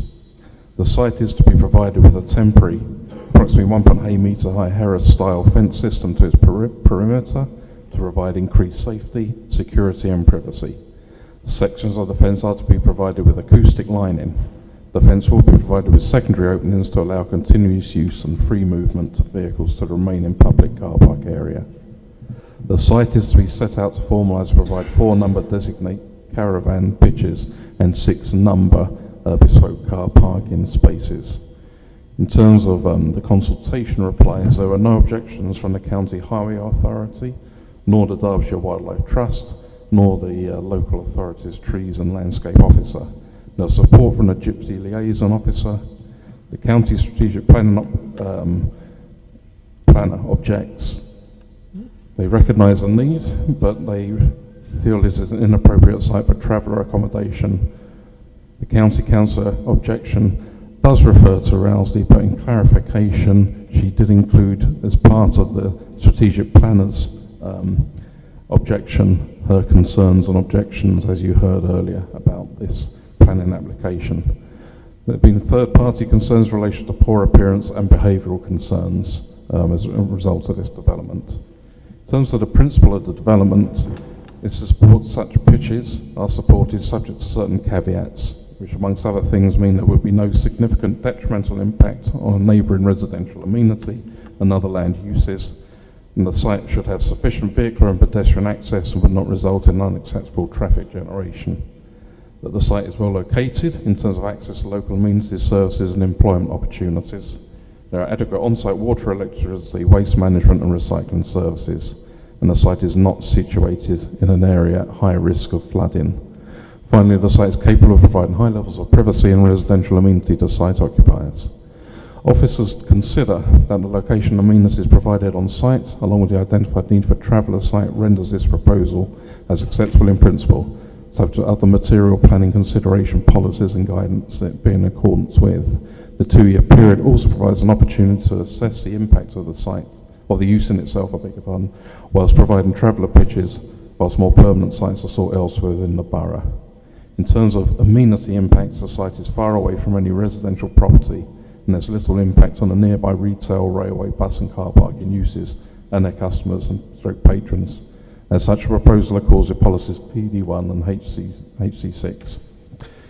In terms of trees and landscaping, the site utilises part of a large car park and proposed no planting. Whilst for a permanent site this would be a concern, it does allow for the use of the property to revert to its current car park use on expiry of the temporary planning permission sought. As such, there is no material departure from policy PD6. In terms of car parking on site, there will be a reduction from 185 to 167 car parking spaces. The County Highway Authority note that Derwent Way car park is a pay and display local authority car park, and the main concern that must be considered in highway terms is the ability for the existing car park as a whole to contain the existing operational demands of car parking without exceeding capacity with the traveller site allocation that will lead to on-street parking in the area. Having undertaken several site visits and observations, the County Highway Authority feel that the car park generally has spare capacity and no increase in on-street parking arises. Officers agree with this response and consider that there are no highway access or car parking concerns, and proposal accords with policies HC19 and HC21. In terms of need, in terms of some of the concerns raised by the County Councillor, I would say that, just to clarify, there was her objection contained within the strategic planner's objections. We note the site and their concerns about its location. We also note that they accept there is a demand for this, need for these traveller sites in the borough. However, this is a temporary planning permission. It is utilising what is already on site and regularising it, albeit for a period of 2 years. This allows for a local plan review and reallocation of permanent sites elsewhere in the borough. I'd also say that there are conditions attached as per the report. These limit it in terms of the time of the planning permission to 24 months, precludes any commercial activities on site, and requires further details related to services, drainage and waste treatment, and also limits it to families which are on the homeless register as per the wording of the condition. And if I can just perhaps look at some of the pictures on site. You can see where it is. It's in a small corner on the far side of the site, westernmost part of the site. And I'd like to say in summary, we recommend temporary plan permission should be granted, subject to the conditions attached to this report and recommendation. Many thanks.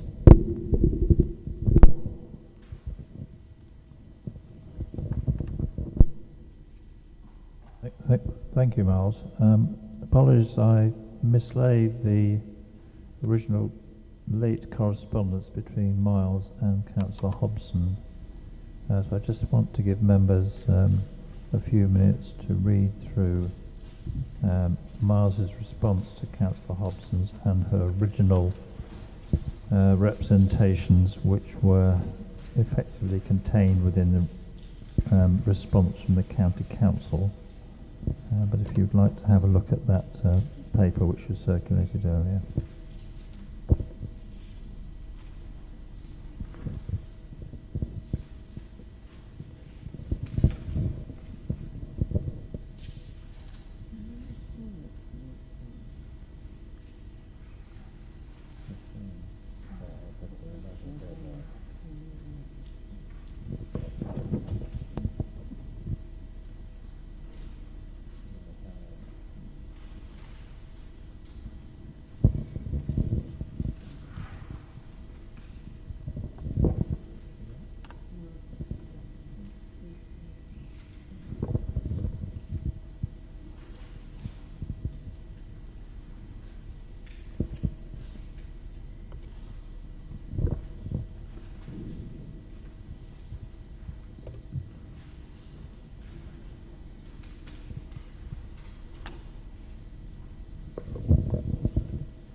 Okay, we'll move on to questions. Just to remind members that we're looking at this application as members of the local planning authority.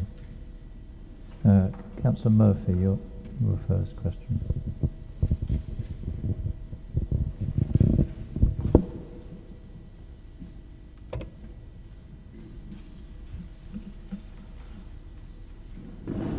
Thank you, Chair.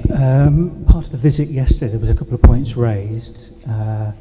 One of them was the addition of more of those Lego blocks in that area just close to the entrance, which could be a viable parking space for the travellers to have more trumpery place there. And the other question we asked yesterday was, could we have an officer who would be managing and controlling the site come and have a talk to us about how that was going to happen and just reassure people that you know, it'd be well managed and maintained.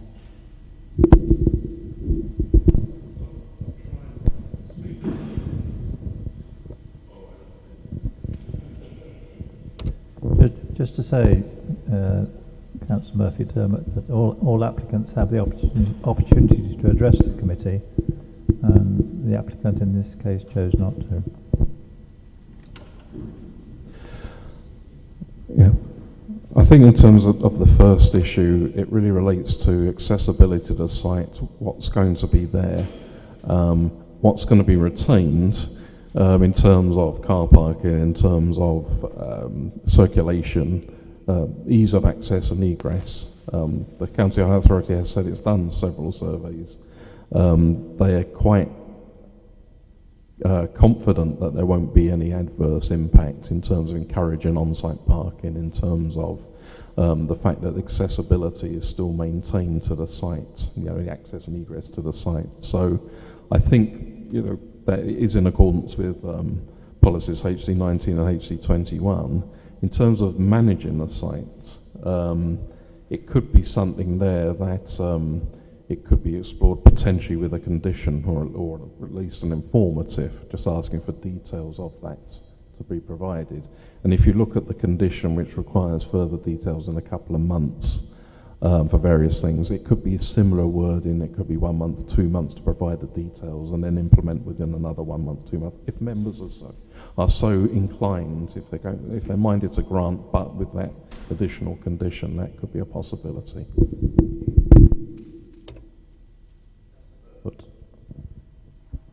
Thank you, Chair. I have got 3 questions. The first one refers to the number of pictures. Am I correct in thinking, Miles, that 4 pictures actually means 4 caravans and only 4 caravans? And what about the limit on vehicles? I'm not quite certain what that is, because does that include towing vehicles and vehicles that are used for commercial use? That's the first question.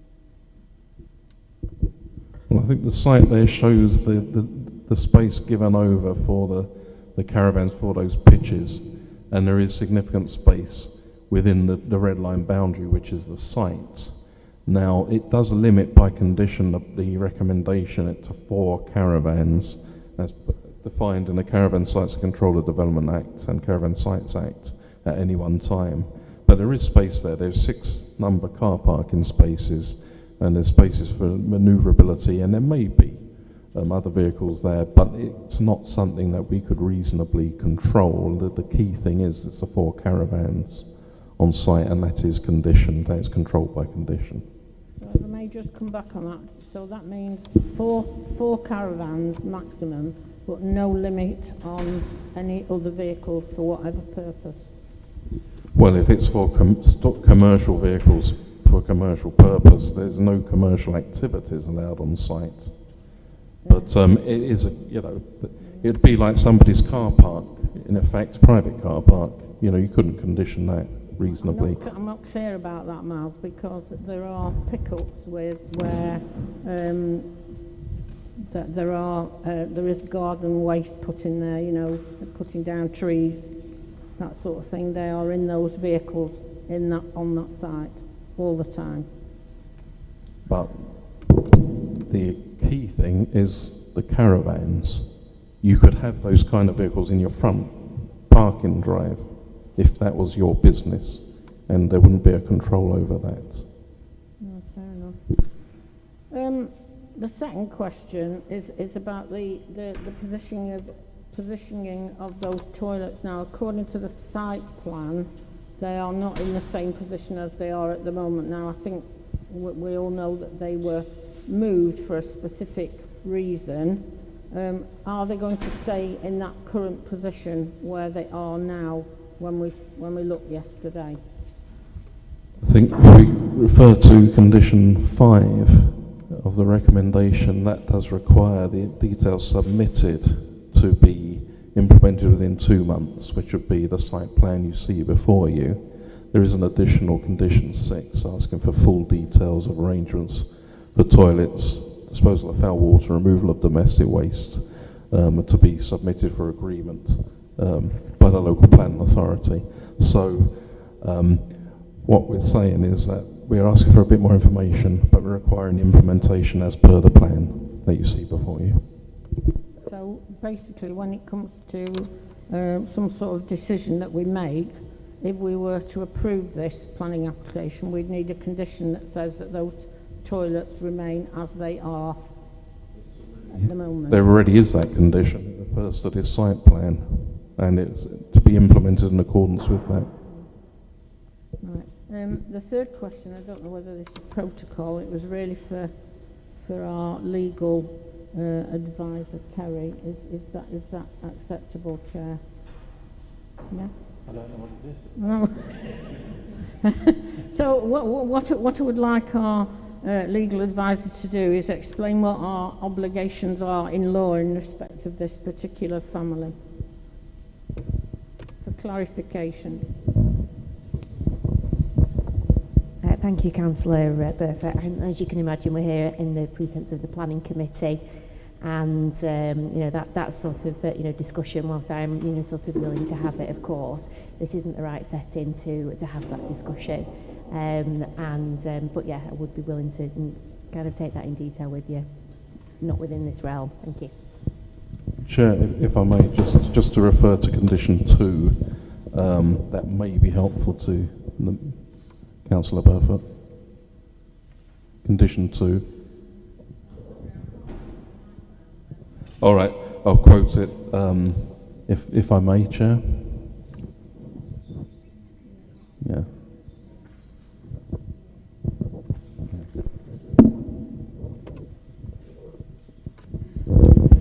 Councillor Buttle, your question.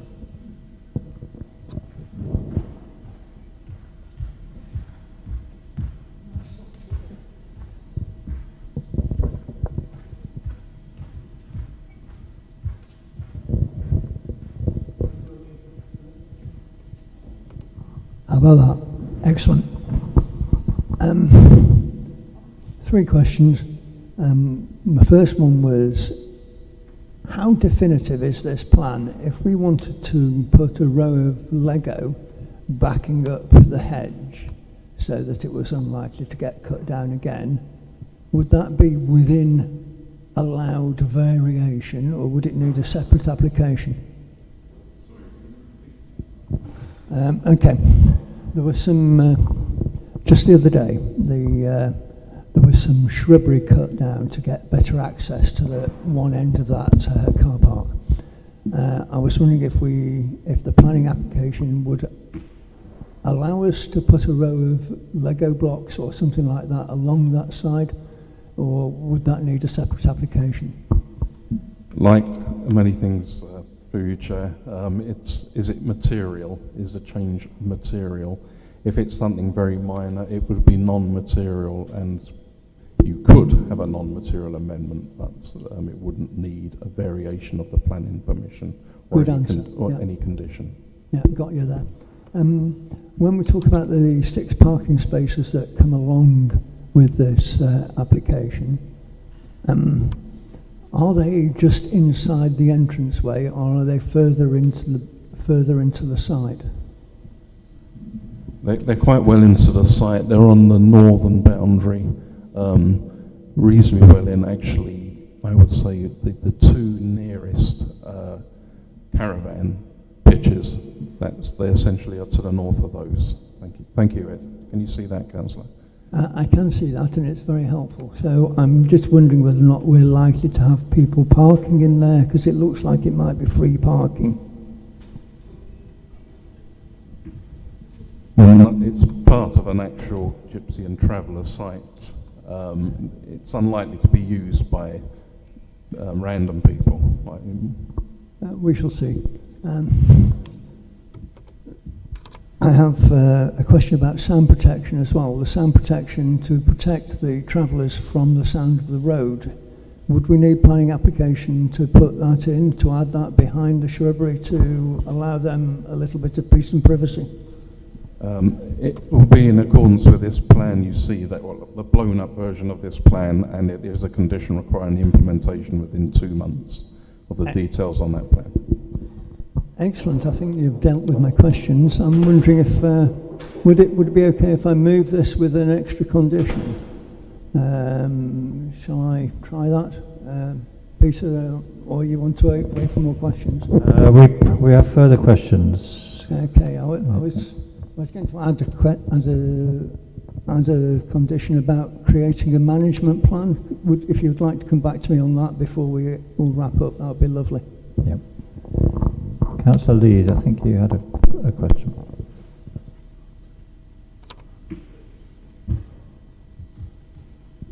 Thank you, Chair.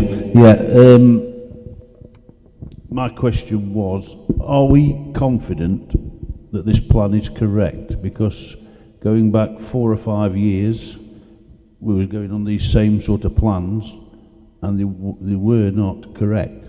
Are we confident that those 4 pictures have got enough space between them to meet all the regulations? Is the plan correct? Has somebody actually been out on site and physically measured it, or are we just going off an old plan that we had? Because the original one was not correct, going back some years. That's the first question. My second question is, condition 4. How can we have condition 4 with no commercial activity when this sign written vans advertising tree surgeons and gardening, is that not a commercial activity?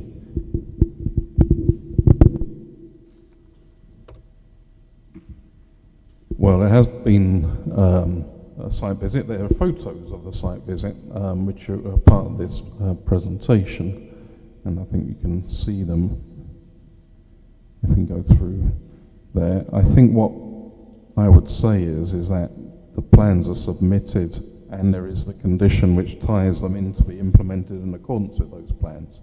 So even if there is a discrepancy, there is a requirement to be implemented in accordance with the site plan, which was the last thing you saw before the site photos. So there's that. And secondly, what's advertised on a commercial vehicle is not a commercial activity, even though the commercial activity may be taking place elsewhere. But the condition does say you can't have commercial activities on site itself.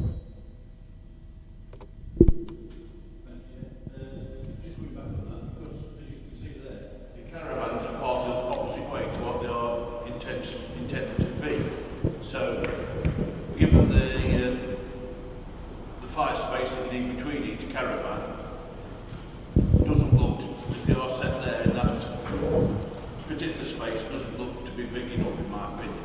So just clarification on that sizing of that sign. The dimensions we believe are correct, and again I'd go back and say that there is a condition requiring its implementation in accordance with the site plan and the layout of that site. Councillor Boynton, John.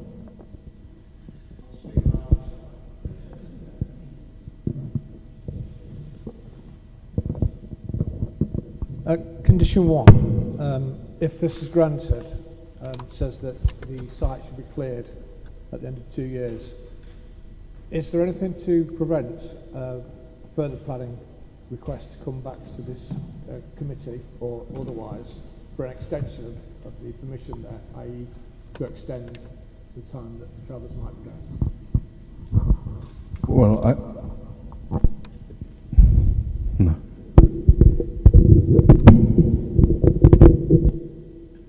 Thank you. That's a really good question. No, there's nothing to prevent them seeking a further extension of time, and then that would be assessed on its own merits at that time.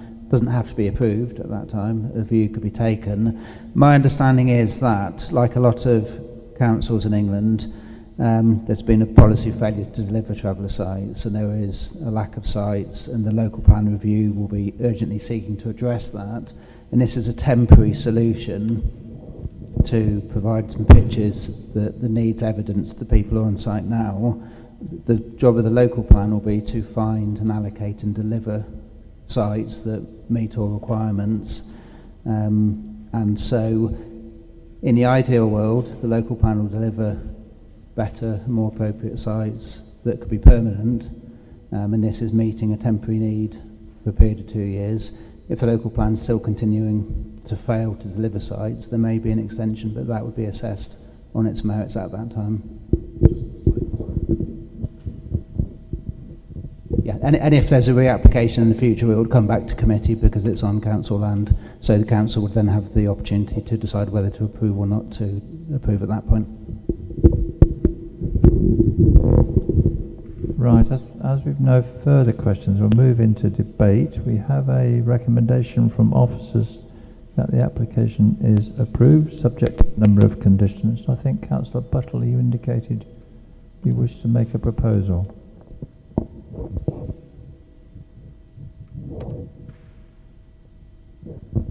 Thanks very much.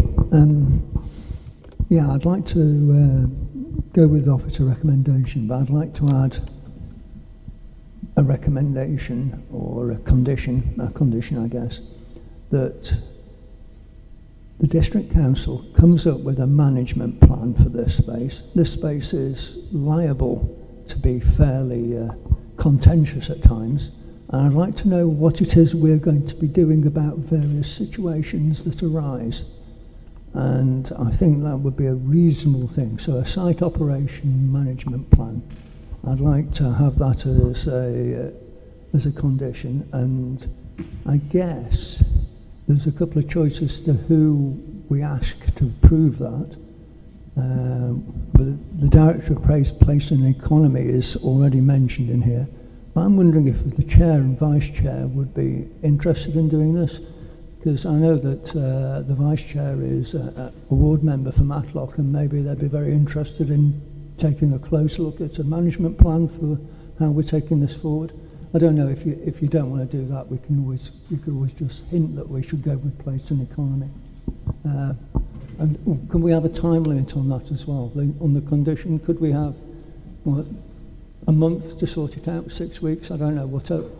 A month sounds a bit pushy. Maybe 6 weeks. I don't know. Do we have somebody from the council who could let us know whether or not a month is too short a time to sort out a site operation management plan? I think that's where I've got to. I just need to remind members we need to differentiate between our role here as a local planning authority and the council. The council is the applicant, and it's not for us to second guess how the council might react. Okay, so I'm not quite sure what's my best way forward here, because I'm asking the council to do something when I'm one of the council. I'll pass this over to David. He'll probably be able to run with this. Check that comment just quickly, please. So it's a very good point by Chair that we must differentiate between the council as applicant and the local planning authority and the planning committee sitting here tonight. If this was another type of development that was being approved basically retrospectively, whether it was tourism, industry, commercial, gypsy traveller site in this occasion, I think 2 months is a practical, reasonable period for someone to prepare a management plan and for us to assess that as the local planning authority and to decide if it can be approved. And it gives us a bit more time to make sure it's right and covers everything it needs covering. So I think 2 months is the reasonable period, and it's committee decision if you decide to approve it with a management plan. I'd be quite comfortable to send that to Chair and Vice Chair for comments before a decision was issued, and I think that is a reasonable way for members to have a little bit of oversight of that if members decide that. Thanks. Would you like to move a recommendation along those with an additional condition along those lines, Councillor Buttle? So that's moving the recommendation with an additional condition that a management plan is prepared and submitted and approved by the Director of Place and Economy in consultation with the Chair and Vice Chair within a period of 2 months of the granting of this consent. Right. Do I have a seconder? Councillor Hughes? Yeah, I'm happy to second that. I think that's all I need to say. Councillor Burfoot. Thank you, Chair. Well, obviously, as one of the 3 ward members that cover this site, I'm very familiar with it. There have been issues in the past, and I think we all know that, but they have been dealt with very professionally by the teams at Derbyshire Dales District Council. I think one thing I need to make clear is that I'm sure all of us round these desks feels like you're in an exam, that no car park is ideal as a traveller site. Let's be clear about that. None of us are saying that a car park is a suitable site for a traveller site, but we are where we are, and we've gone through various two administrations who have, and we've failed basically to find a permanent site. And there is an identified need here for a family for whom we have a homeless obligation in law, and we cannot get away from that. So I will be voting to go along with officer recommendation. I still would make the point about the siting of these toilets. We probably all know the reason why they are in the position that they are now, and they need to stay there. I like the idea of a management plan. That sounds a really sensible way to go. I would just finish by saying that as a Matlock member, I am very proud of the way that most, not all, because there have been issues on this site, the majority of people in Matlock have been very willing to, not to accept this, but, you know, they realise that we're in this position, that the council is in this position, and they've been very tolerant. There have been issues, as I've said, but they have been dealt with. I think 2 years is reasonable, and as long as we, you know, that is part of the condition, that at this time it is a temporary site for 2 years only for a named traveller family. Thank you. Councillor Lees.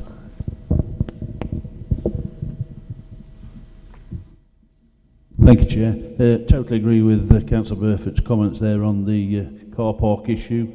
None of the car parks are suitable. And the other thing is that to me, I can't support this application. There's too many gaps in this application. There should be a management plan in place before we approve it. There should be better boundary treatments, if you like. It's left wide open at the entrance for further caravans to roll up and park up. Yesterday when we were on site, we only saw 2 caravans there. On the picture, I can see there's 4 on the picture, but I noticed there were only 2 there yesterday, unless there was some tucked away somewhere else.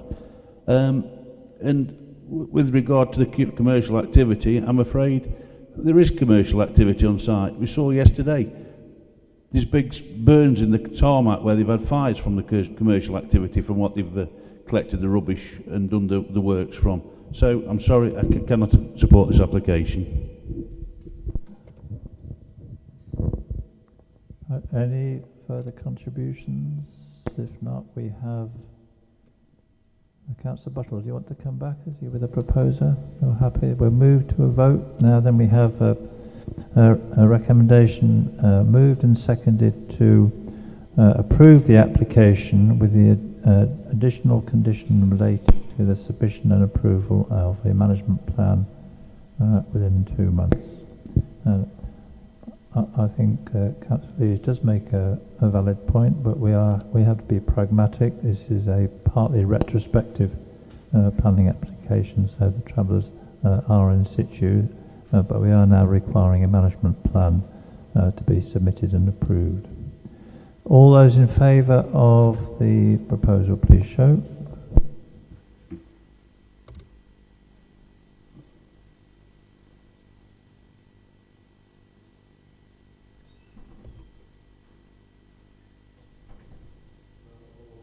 All those against? Are there any abstentions? I think, Angela, I'm right in saying that is carried. That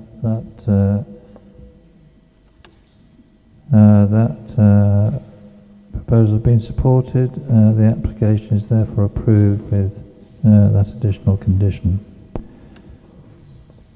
Colleagues, do you want to take a short comfort break before we proceed? Or do you want to carry on? Yeah, would you like one too? Yeah, we'll have a short... we can be back here as near to past if we can, please.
David Burton's not at all well at the moment. So you might like to join me in expressing our best wishes for a full recovery to him. And perhaps we could, as I think we're going to go beyond 8:30, would someone like to move a half-hour extension? Councillor Hughes, Councillor Slack, all those in favour? That's carried. Right, our final planning application this evening is in Carsington, Parkview, the town. It's an application for an annex and a replacement extension. Now we have a number of speakers and some late representations. So we'll first take the speakers. And first of all, we have Mr. Fox, Mr. Robert Fox, who is a local resident, who's going to speak against the application. Mr. Fox, you have 3 minutes then, please. Thank you. Good evening, Chair, members of the committee. My name is Robert Fox, and I live immediately opposite the site of this proposed annex. So, like the applicant, my house enjoys an outlook across open countryside. This scenery is part of the character of Carsington and is a key reason why people choose to live here. The size and the siting of this annex would harm that character. And whilst I fully respect our neighbours' desire to alter their property, I have strong concerns about this specific proposal and its future use, and this is not just as someone who will be directly affected. There are a number of errors and omissions in the application and previous applications which are intertwined, and I will mention only a couple. Parkview used to be a small cottage. In 2018, an application was made for a large extension connected at right angles to the far end. This was withdrawn following adverse comments from the Conservation Officer. The current application proposes an annex of a similar footprint and orientation, albeit one-sided in the adjacent paddock. I can find no Conservation Officer's report for this application, and if this is so, it is something of a concern. The site of the proposed annex is not within the domestic curtilage of Parkview. It is on agricultural land, an area that was much damaged by the dumping of tons of building waste during renovation works on the house. This raised levels in the paddock by up to 2 metres in places, and later work, including access to extra car parking, was granted only on condition that the paddock be repaired and reseeded. To my knowledge, this has never been complied with. Presumably, this negates the permissions that were granted. There also appears to be some confusion over the parking area itself, which affects access to the site. It appears to have intruded onto the adopted highway, as shown on land registry titles and various site plans dating back to 2018. This is mentioned in the planning permissions of 2020. I'm not sure the Highways Authority ever visited the site, as they appear to be confused by the actual location.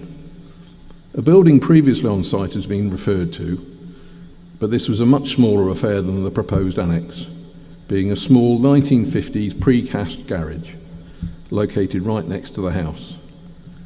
This building bears no comparison to the proposed annex, which is sited away from the house and will be many times larger. In fact, its footprint at well over 50 square metres is only 20% less than that of my house, similarly to a pre-renovation Parkview. Even in amended form, the ridge would be higher than the eaves of Parkview. The scale and mass therefore remain overwhelming. The annex is not a modest structure. It will be a large prominent building permanently dominating the top of the town and setting a precedent for further encroachment onto the surrounding agricultural land. I would therefore respectfully urge the committee to consider the impact this proposal would have on the wider conservation and landscape concerns. I believe that it fails to meet the policy tests for protecting the neighbourhood amenity and maintaining the characteristic agricultural setting, let alone preserving the conservation area. Thank you. Thank you, Mr. Fox. Our next speaker, Pepper Ward Bradley, who's also a local resident, is going to speak against the application, and you also have 3 minutes. Good evening, co-chairs and committee. Thank you for allowing me to speak today. I'm here on behalf of myself and my neighbours to set out our concerns about the application for the proposed annex and extension of Parkview.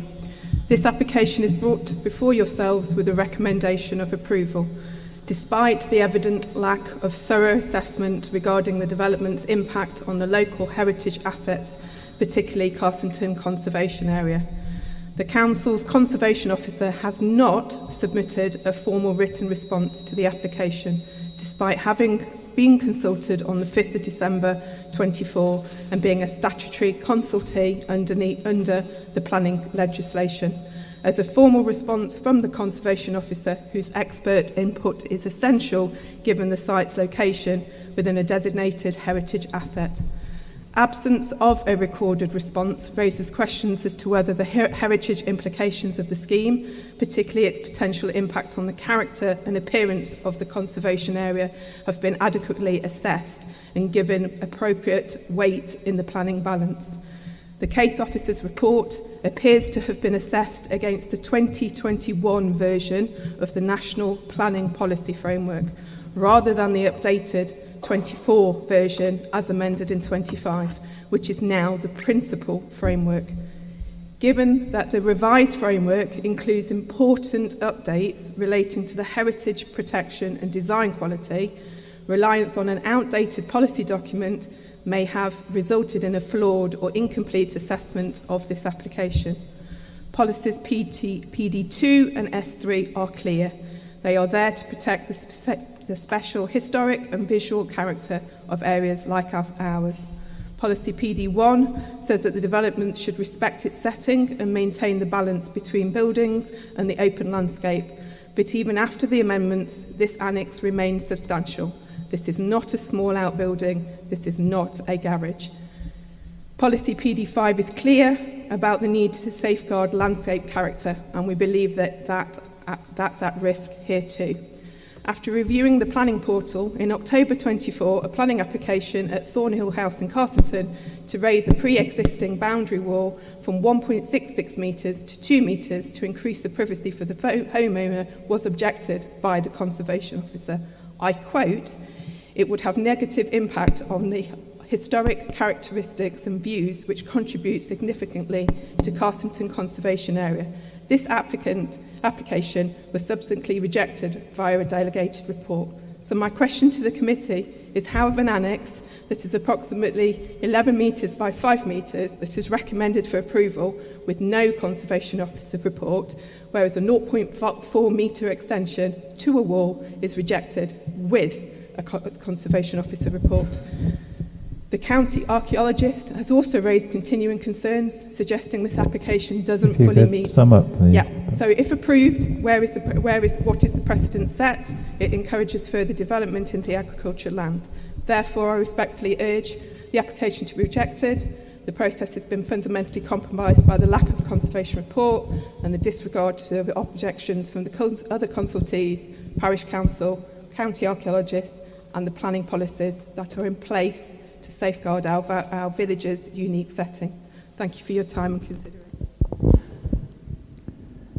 Thank you. Next speaker is the applicant, Mr. Richard Clayton.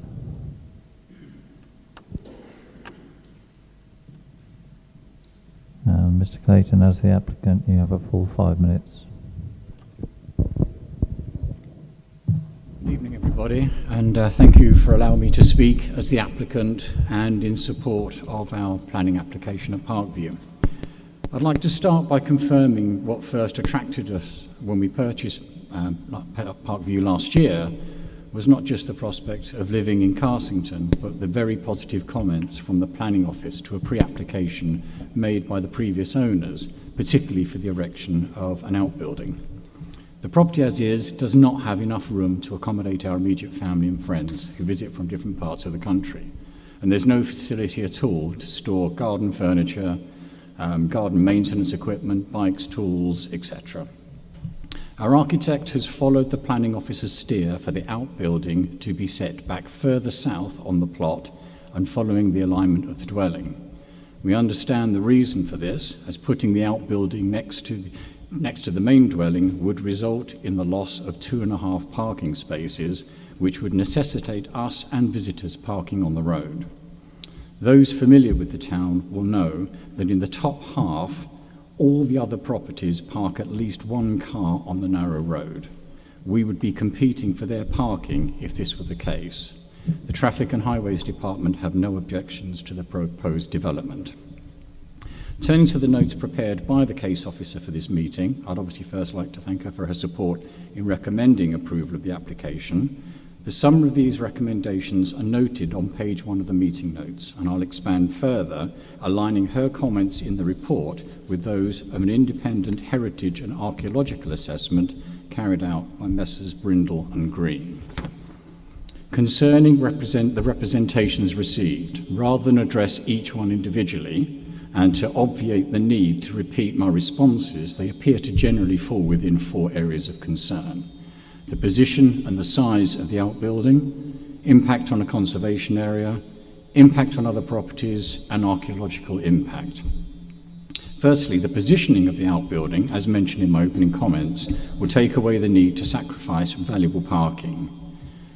The positioning is within an area already developed, which is referenced in the notes under subsection 4. The size of the outbuilding, also referenced in subsection 7.6 of the case officer's notes, and commented on within the heritage statement as modest in extent, with design and construction evidently in fitting with the existing building. Although visibility of the new building is anticipated from the east, its lower elevation and limited height will avoid it over-dominating the views towards Parkview from the east. Regarding impact on a conservation area, the heritage statement confirms, and I quote, "It is considered that no harm is anticipated to the heritage value. The proposals are modest in extent and evidently designed to be in fitting with the design of the existing house and the setting in the wider village. The new building is not anticipated to over-dominate the main house. The historic development of the village includes many outbuildings and smaller structures, and it is expected that the new building will have the appearance of one of these. Concerning impact on other properties and residential amenity, which is referenced under 7.3 of the case officer's notes and specifically references the nearest property, which is Town House, the case officer's conclusion is, based on the orientation, scale, lack of any windows, and distance, there is not considered to be a significant impact on the residential amenity of this property in accordance with policy PD1. Finally, archaeological impact.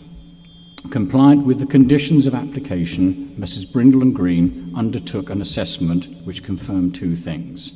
There is the potential of archaeological remains, and that the location of the proposed building has been increased in elevation by approximately 1 metre, and I reference the planning approval 20-01056.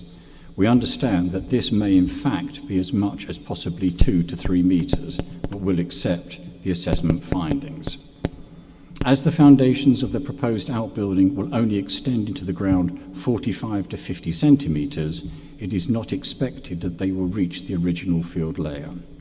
We accept the case officer's comments that there should be a written scheme of investigation for archaeological work and that there is a programme of site investigation.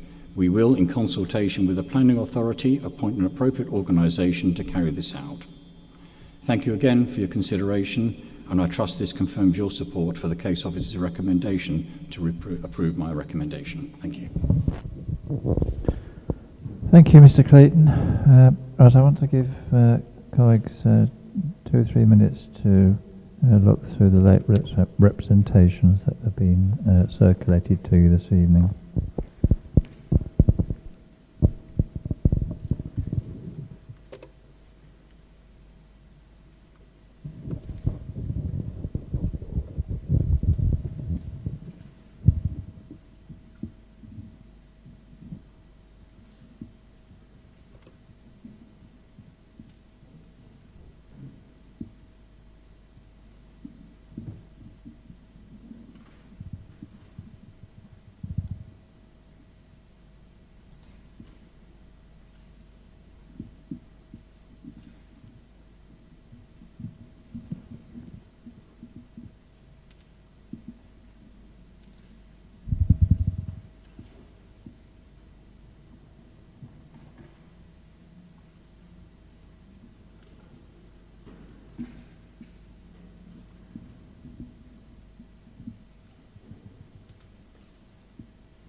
Okay, Edward, I think you're presenting this report to us, so over to you. Or even Miles. Yeah. Your final act then. Okay, thank you very much, Chair. If I may. The site is located on the western edge of Carsington within the Carsington Conservation Area and is occupied by a single detached dwelling. The dwelling is roughly T-shaped in plan form and of stone construction with a clay-tiled roof. The land at the site slopes down away from the road to the north into the agricultural fields to the south. It is proposed to erect a two-storey side extension to the northwest, replacing the existing lean-to extension, and a detached single-storey annex building to the south. Extend the existing dining kitchen on the ground floor and bedroom above the existing dwelling. The detached annex will provide a kitchen, dining area, shower room and store. Amended plans would have been received and propose the annex building closer to the dwelling and a reduction in its height to now measure 4.7 metres by 10.7 metres with a height of 2.7 metres to eaves and 4.6 metres to the ridge. In consultative responses, the Parish Council of Carsington Hopton object due to a scale larger than existing, and they did maintain their objection to the revised plans. There are no objections from the county with regard to highways, archaeology, after the surveys were done subject to condition, and the lead local flood authority. The principle of the development is accepted within the settlement boundary and as an ancillary building in accordance with policy S2. In terms of design, layout and impact of character and appearance of the conservation area, officers did consider that the proposal would preserve and enhance the character and appearance of the conservation area in accordance with policy PD2. It is of acceptable scale and design in accordance with policies S3, PD1 and HC10. It is the opinion of officers that a refusal of the annex, which has been reduced in scale and amended position, would not be sustained on appeal. Could you please, next stage. So you can see from here, you've got a reference with the elevations, the annex, the extension, and you've also, the red line there shows it in relation to the existing house. And what I would say is very sympathetic in terms of materials and in terms of scale to the house. Now, if we're looking at a test, the test is to preserve or enhance the character and appearance of the conservation area. This is located to the far northwest of the conservation area. We believe that looking at the sympathetic materials, especially after the amendments to the scheme, that it does preserve the conservation area at least, and in my view enhances the conservation area. We appreciate this is, however, a matter of judgment. Therefore, there is no harm, as far as we see it, to the conservation area, and as such, it is in accordance with policy PD2. In terms of residential amenity, the nearest property is townhouse to the northeast, and the main asset of the property faces south. The proposed annex has been moved closer to Parkview and would be a distance of some 17 metres away from the property at an angle. Garage doors are proposed on a northeast elevation, and based on the orientation scale, lack of any windows and distance is not considered to be a significant impact on the residential amenity of the property and is therefore in accordance with policy PD1. Highways have no objection, and on this basis, officers consider the proposal accords with policy HC19. The use of the annex is for residential accommodation ancillary to Parkview, and this can be controlled by the use of a condition to ensure that it could not be separated and used as a separate dwelling. The submitted archaeology report is considered acceptable, and the archaeologist has removed their original objection subject to a suitably worded condition.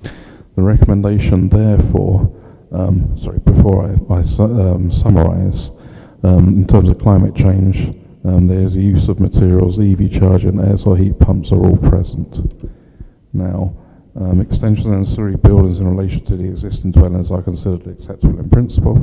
It's not considered there would be any significant impact on the residential amenity of neighbouring properties, and the proposed extension and annex is considered to be in keeping with the character and appearance of the existing dwelling and the wider conservation area. And finally, there is no objections from the County Highway Authority. It is recommended, therefore, the planning permission be granted, subject to standard conditions relating to time, accordance with the approved plans, a limiting condition limiting the occupation and its use to be incidental to the enjoyment of the dwelling house, a limit to the height of the boundary in terms of visibility for highway safety, and also further details in terms of the stonework to be submitted and of the solar panels, and finally a written scheme of investigation in terms of the standard conditioning requested by the county archaeologist, and you'll find those in the report. Thank you very much, Chair. Thank you, Miles. We move on to questions now, and Councillor Slack. Peter, you were first.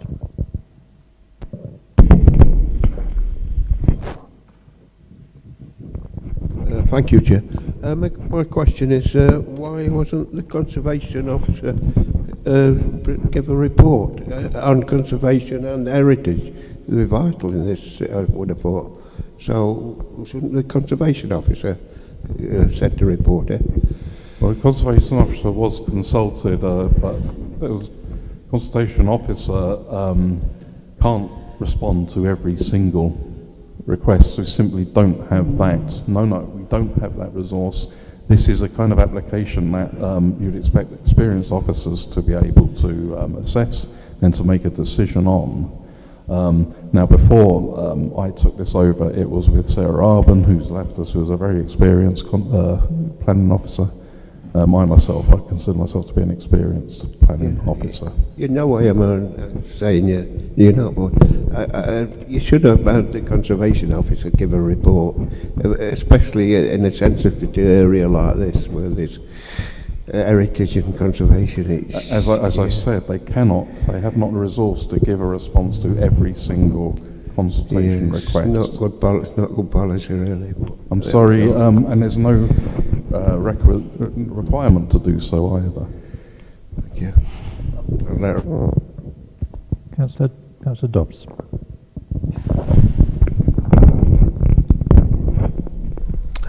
Thank you, Chair. Carsington Conservation Area, what is their regard for solar panels? Because a quick look on Google Earth suggests that most of Carsington has none, yet this annex has lots. Well, I mean, overall, we're looking at the scheme and we're looking at PD7 as well as PD2 and PD1. So overall, we're looking at the balance of that, and overall, we consider the balance to be acceptable. We're asking the conditions there for further details to be submitted, not only for the solar panels, but also for the stonework and the details there for the materials. So on balance, subject to those conditions, we consider it to be acceptable as a scheme. Sorry, to clarify, if another resident of Carsington wished to fit solar panels, would they be allowed to? There is no Article 4 direction in that conservation area, so they may be able to do it without plan permission. And as you know, Councillor, it's a case-by-case basis. It's not. Precedent is often banded about. There is not precedent in town and country planning. Okay, thank you. Thank you. Councillor Murphy, Dermot. Thanks, Chair. Back to this lack of a report from a conservation officer. I know for a fact that in that area, other people have made applications, and it's been officers who have insisted that there is a conservation report done. Why should we treat this sizable annex development any differently? I hear what you say about capacity. Well, we have to wait until they've got capacity to do it. This is a conservation area. To be honest, I can't see how we can make a true judgment on this application tonight without that actual report. I think we have to say that, if the conservation officer has capacity, obviously priorities depend on the value of the heritage asset. So starred listed buildings are certainly going to be, well, yes, because it's the greater the heritage asset, the greater the balance has to be set against it. And we are planning officers, we do know about conservation as well.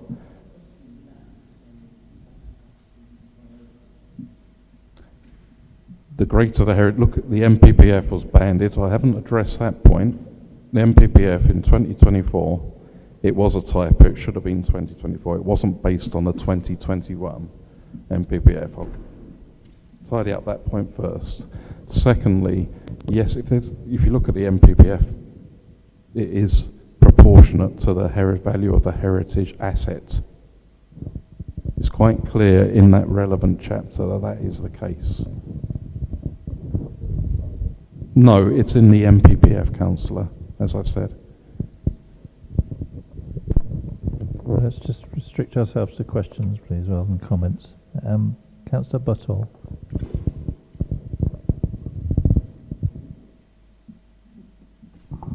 Thank you.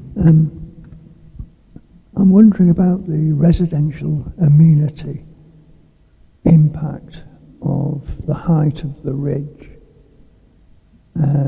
when this building's been put on. It's, I guess, perfectly reasonable sized, small, garagey, agricultural, ancillary, annexy thing, but it seems to have been put onto a mound of rubble. And I'm wondering if maybe we would have found it an easier decision if it had been 600 mil lower.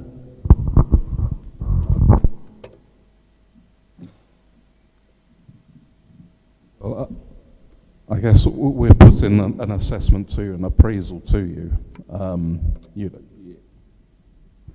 You might be happier with it being 600 millimetres lower, but it's, in our judgment, this is acceptable.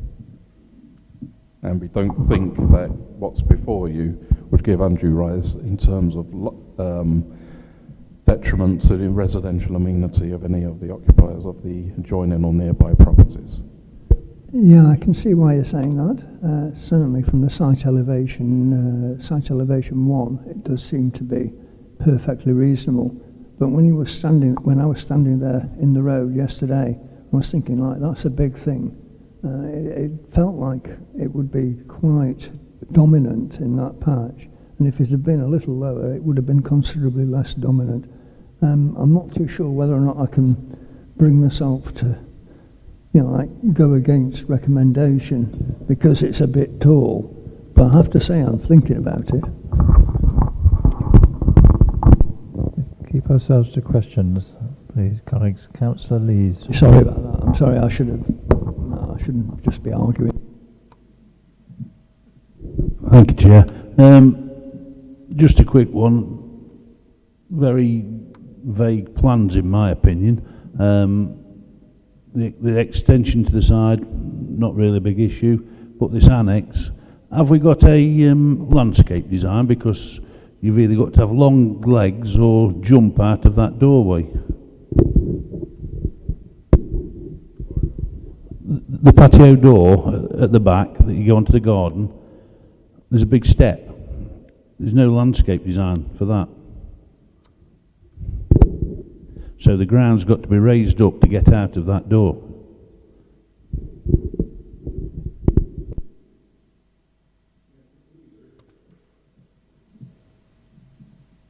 But it doesn't show it on the elevation, does it? It just shows it on the aerial view, the plan from above. It doesn't show it on the other plans that's provided. So either the ground's got to be built up considerably to get out of that property, or like Councillor Buttle said, it should have been let into the ground so it came out at ground level.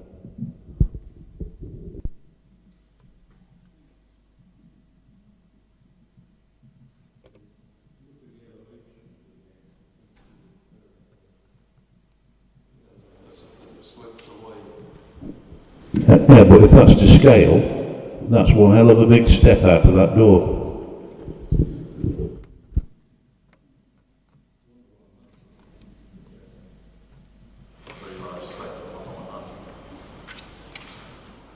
No, I'll agree to disagree on that one. Councillor Hughes, David.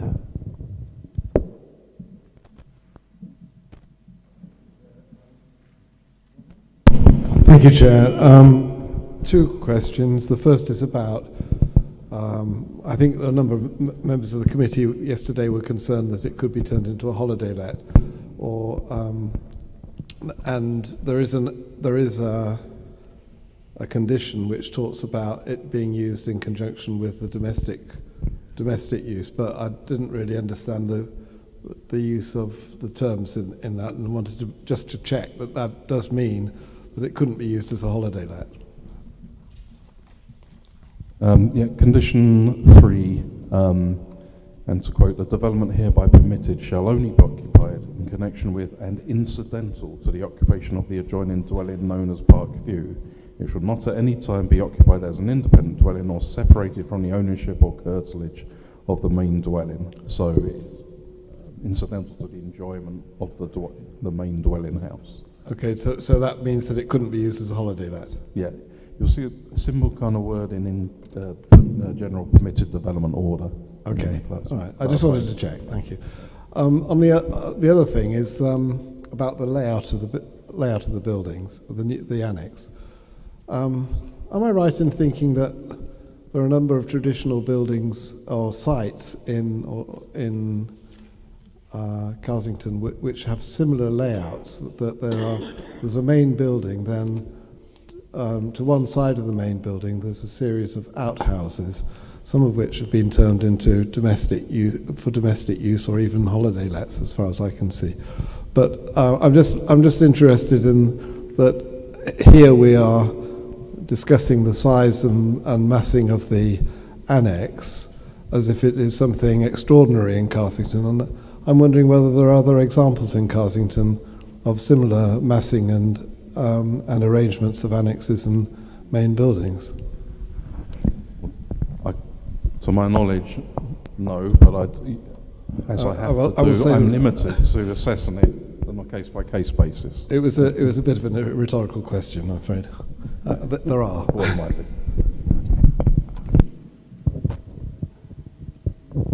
Councillor Archer, Rob.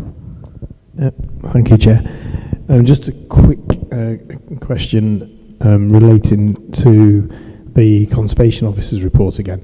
I understand the Conservation Officer's report, they may have not had the capacity to do it when it came before them on the desk. Is just in terms of procedure, does this committee, if it has doubts and concerns, do we have the power to request that?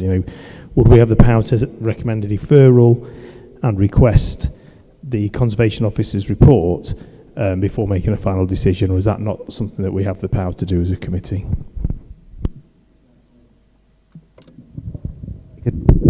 Very good question. The way the debate's going, I think that might be a way forward, would be to defer and we press the Conservation Officer to give us a formal written view. There's no statutory requirement for them to do so. The planning officers in front of you probably got nearly 100 years experience between us, Miles. I've been a conservation officer at a council for a significant period of time myself personally. We're more than qualified to comment and give you a recommendation. However, you're entitled to have concerns and to question what's in front of you and to defer this and to seek a view from the Conservation Officer and to come back in June might be a sensible option on this case, if that was the way members wanted to go. And then if we don't get a view from the Conservation Officer, you'd have to make a decision then on what's in front of you. But I think the legal officer wants to comment, but I think that's a sensible suggestion. Yeah, members, just to give you a little bit more information about the conservation's role within this, and I think what Miles was alluding to is given that the importance of the setting where the application is given, and the Conservation Officer is not a statutory consultee. Therefore, they don't get afforded the 21 days, which is usually for the right for them to reply. I can say in this example that it was in December when the request was given. So you have to assess it under the MPPF. We do have to assess planning applications in a timely manner, and is it disproportionate to kind of wait for a request from an officer that obviously isn't going to come to fruition. So just to if you do defer it, just kind of give you what the next steps sort of would be, and you as planning members just need to make sure that you've got enough information on the evidence that's been put forward by the officer's report and by what what the other speakers have said as to whether you can make a balanced decision on what's in front of you, and not to question why something hasn't been put before you if it isn't forthcoming. So I'm just wanted to give you steps if we still find ourselves in the same position in another 4 weeks, where to take it from there.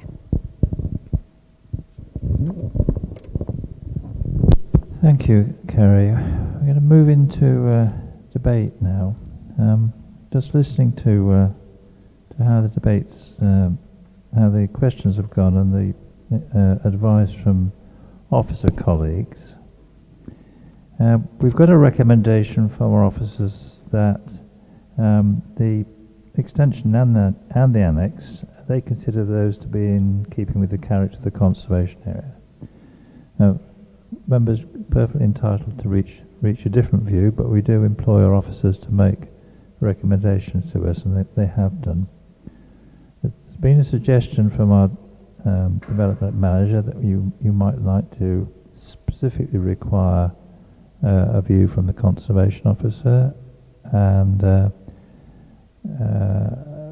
my view would be that if the committee felt that that was something they do require, I think it would be incumbent on the conservation office to respond to that. That's a personal view, but so we have a recommendation to approve. We've had advice from officers, and we've had a number of questions from members. I'm now seeking a proposal from colleagues. I'm now seeking a recommendation from colleagues as to how to proceed. Councillor Murphy-Dermott. Thanks, Chair. I'd like to propose that we defer this application until we have a report, if possible, from the Conservation Officer. We have a proposal to defer pending formal request from this committee for a report from the Conservation Officer. Councillor Stark, you seconded that. Do you want to speak to that?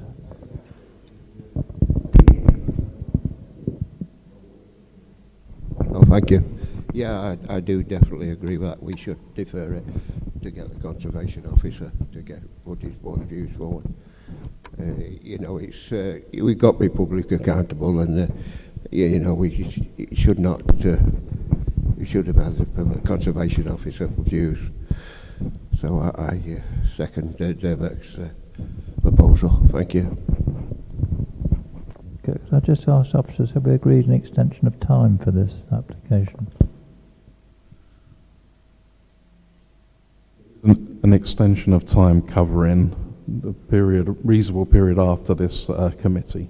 We have a fairly good grounds to ask for a further extension of time, should it be deferred. Right, Councillor Dobbs, did you want to speak? Thank you, Chair. I will go along with deferral, but I hope that for that meeting we had what I think is a major omission in this application, and that is a view from the east of this annex viewed against the property. We have no sense, and we struggled when we were on site, no sense of how this looks against the main building. Is it subservient to it? It strikes me that it won't be, especially with the roof made up as it is. And I think that will be a very, very helpful addition to see whether it is appropriate for a conservation area. Councillor Buttle.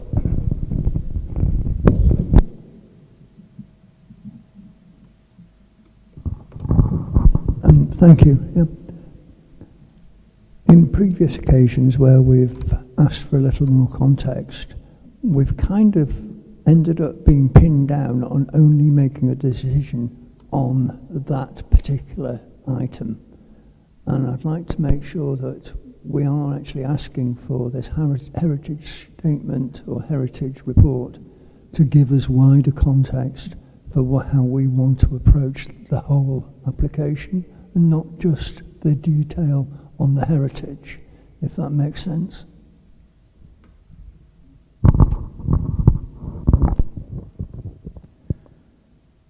That does make sense, but of course we must leave it to the expertise of the Conservation Officer to make a judgment as to what she chooses to comment on. Do we have any further contributions from members? Councillor Hughes? Chair, on Councillor Buttle's point, I think the point he's making is that he doesn't want us to be judging the application just on what the Heritage Officer says at the next meeting.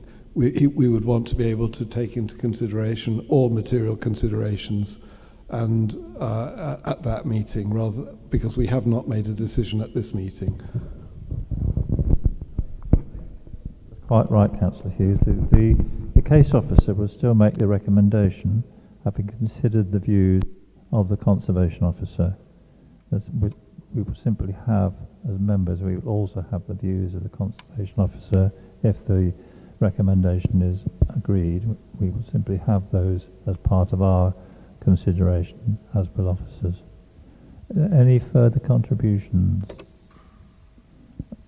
Before we take a vote, I just want to ask officers to confirm that they're happy with that proposal to defer for the reasons stated.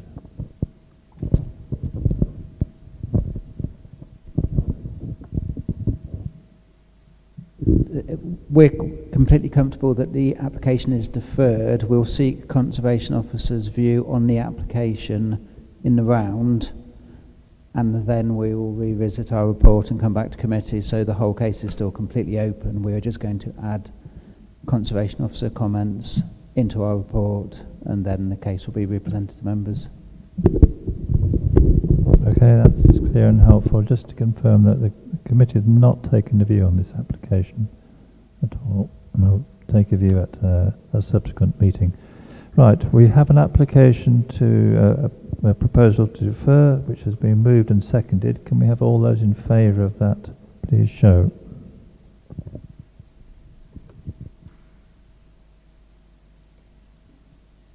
And that is unanimous, so the application deferred for the reasons stated. Right, we've got 3 minutes. Final item is the appeals report. Item 6, progress report. I don't know whether officers want to make any comment on this or whether members want to ask any questions.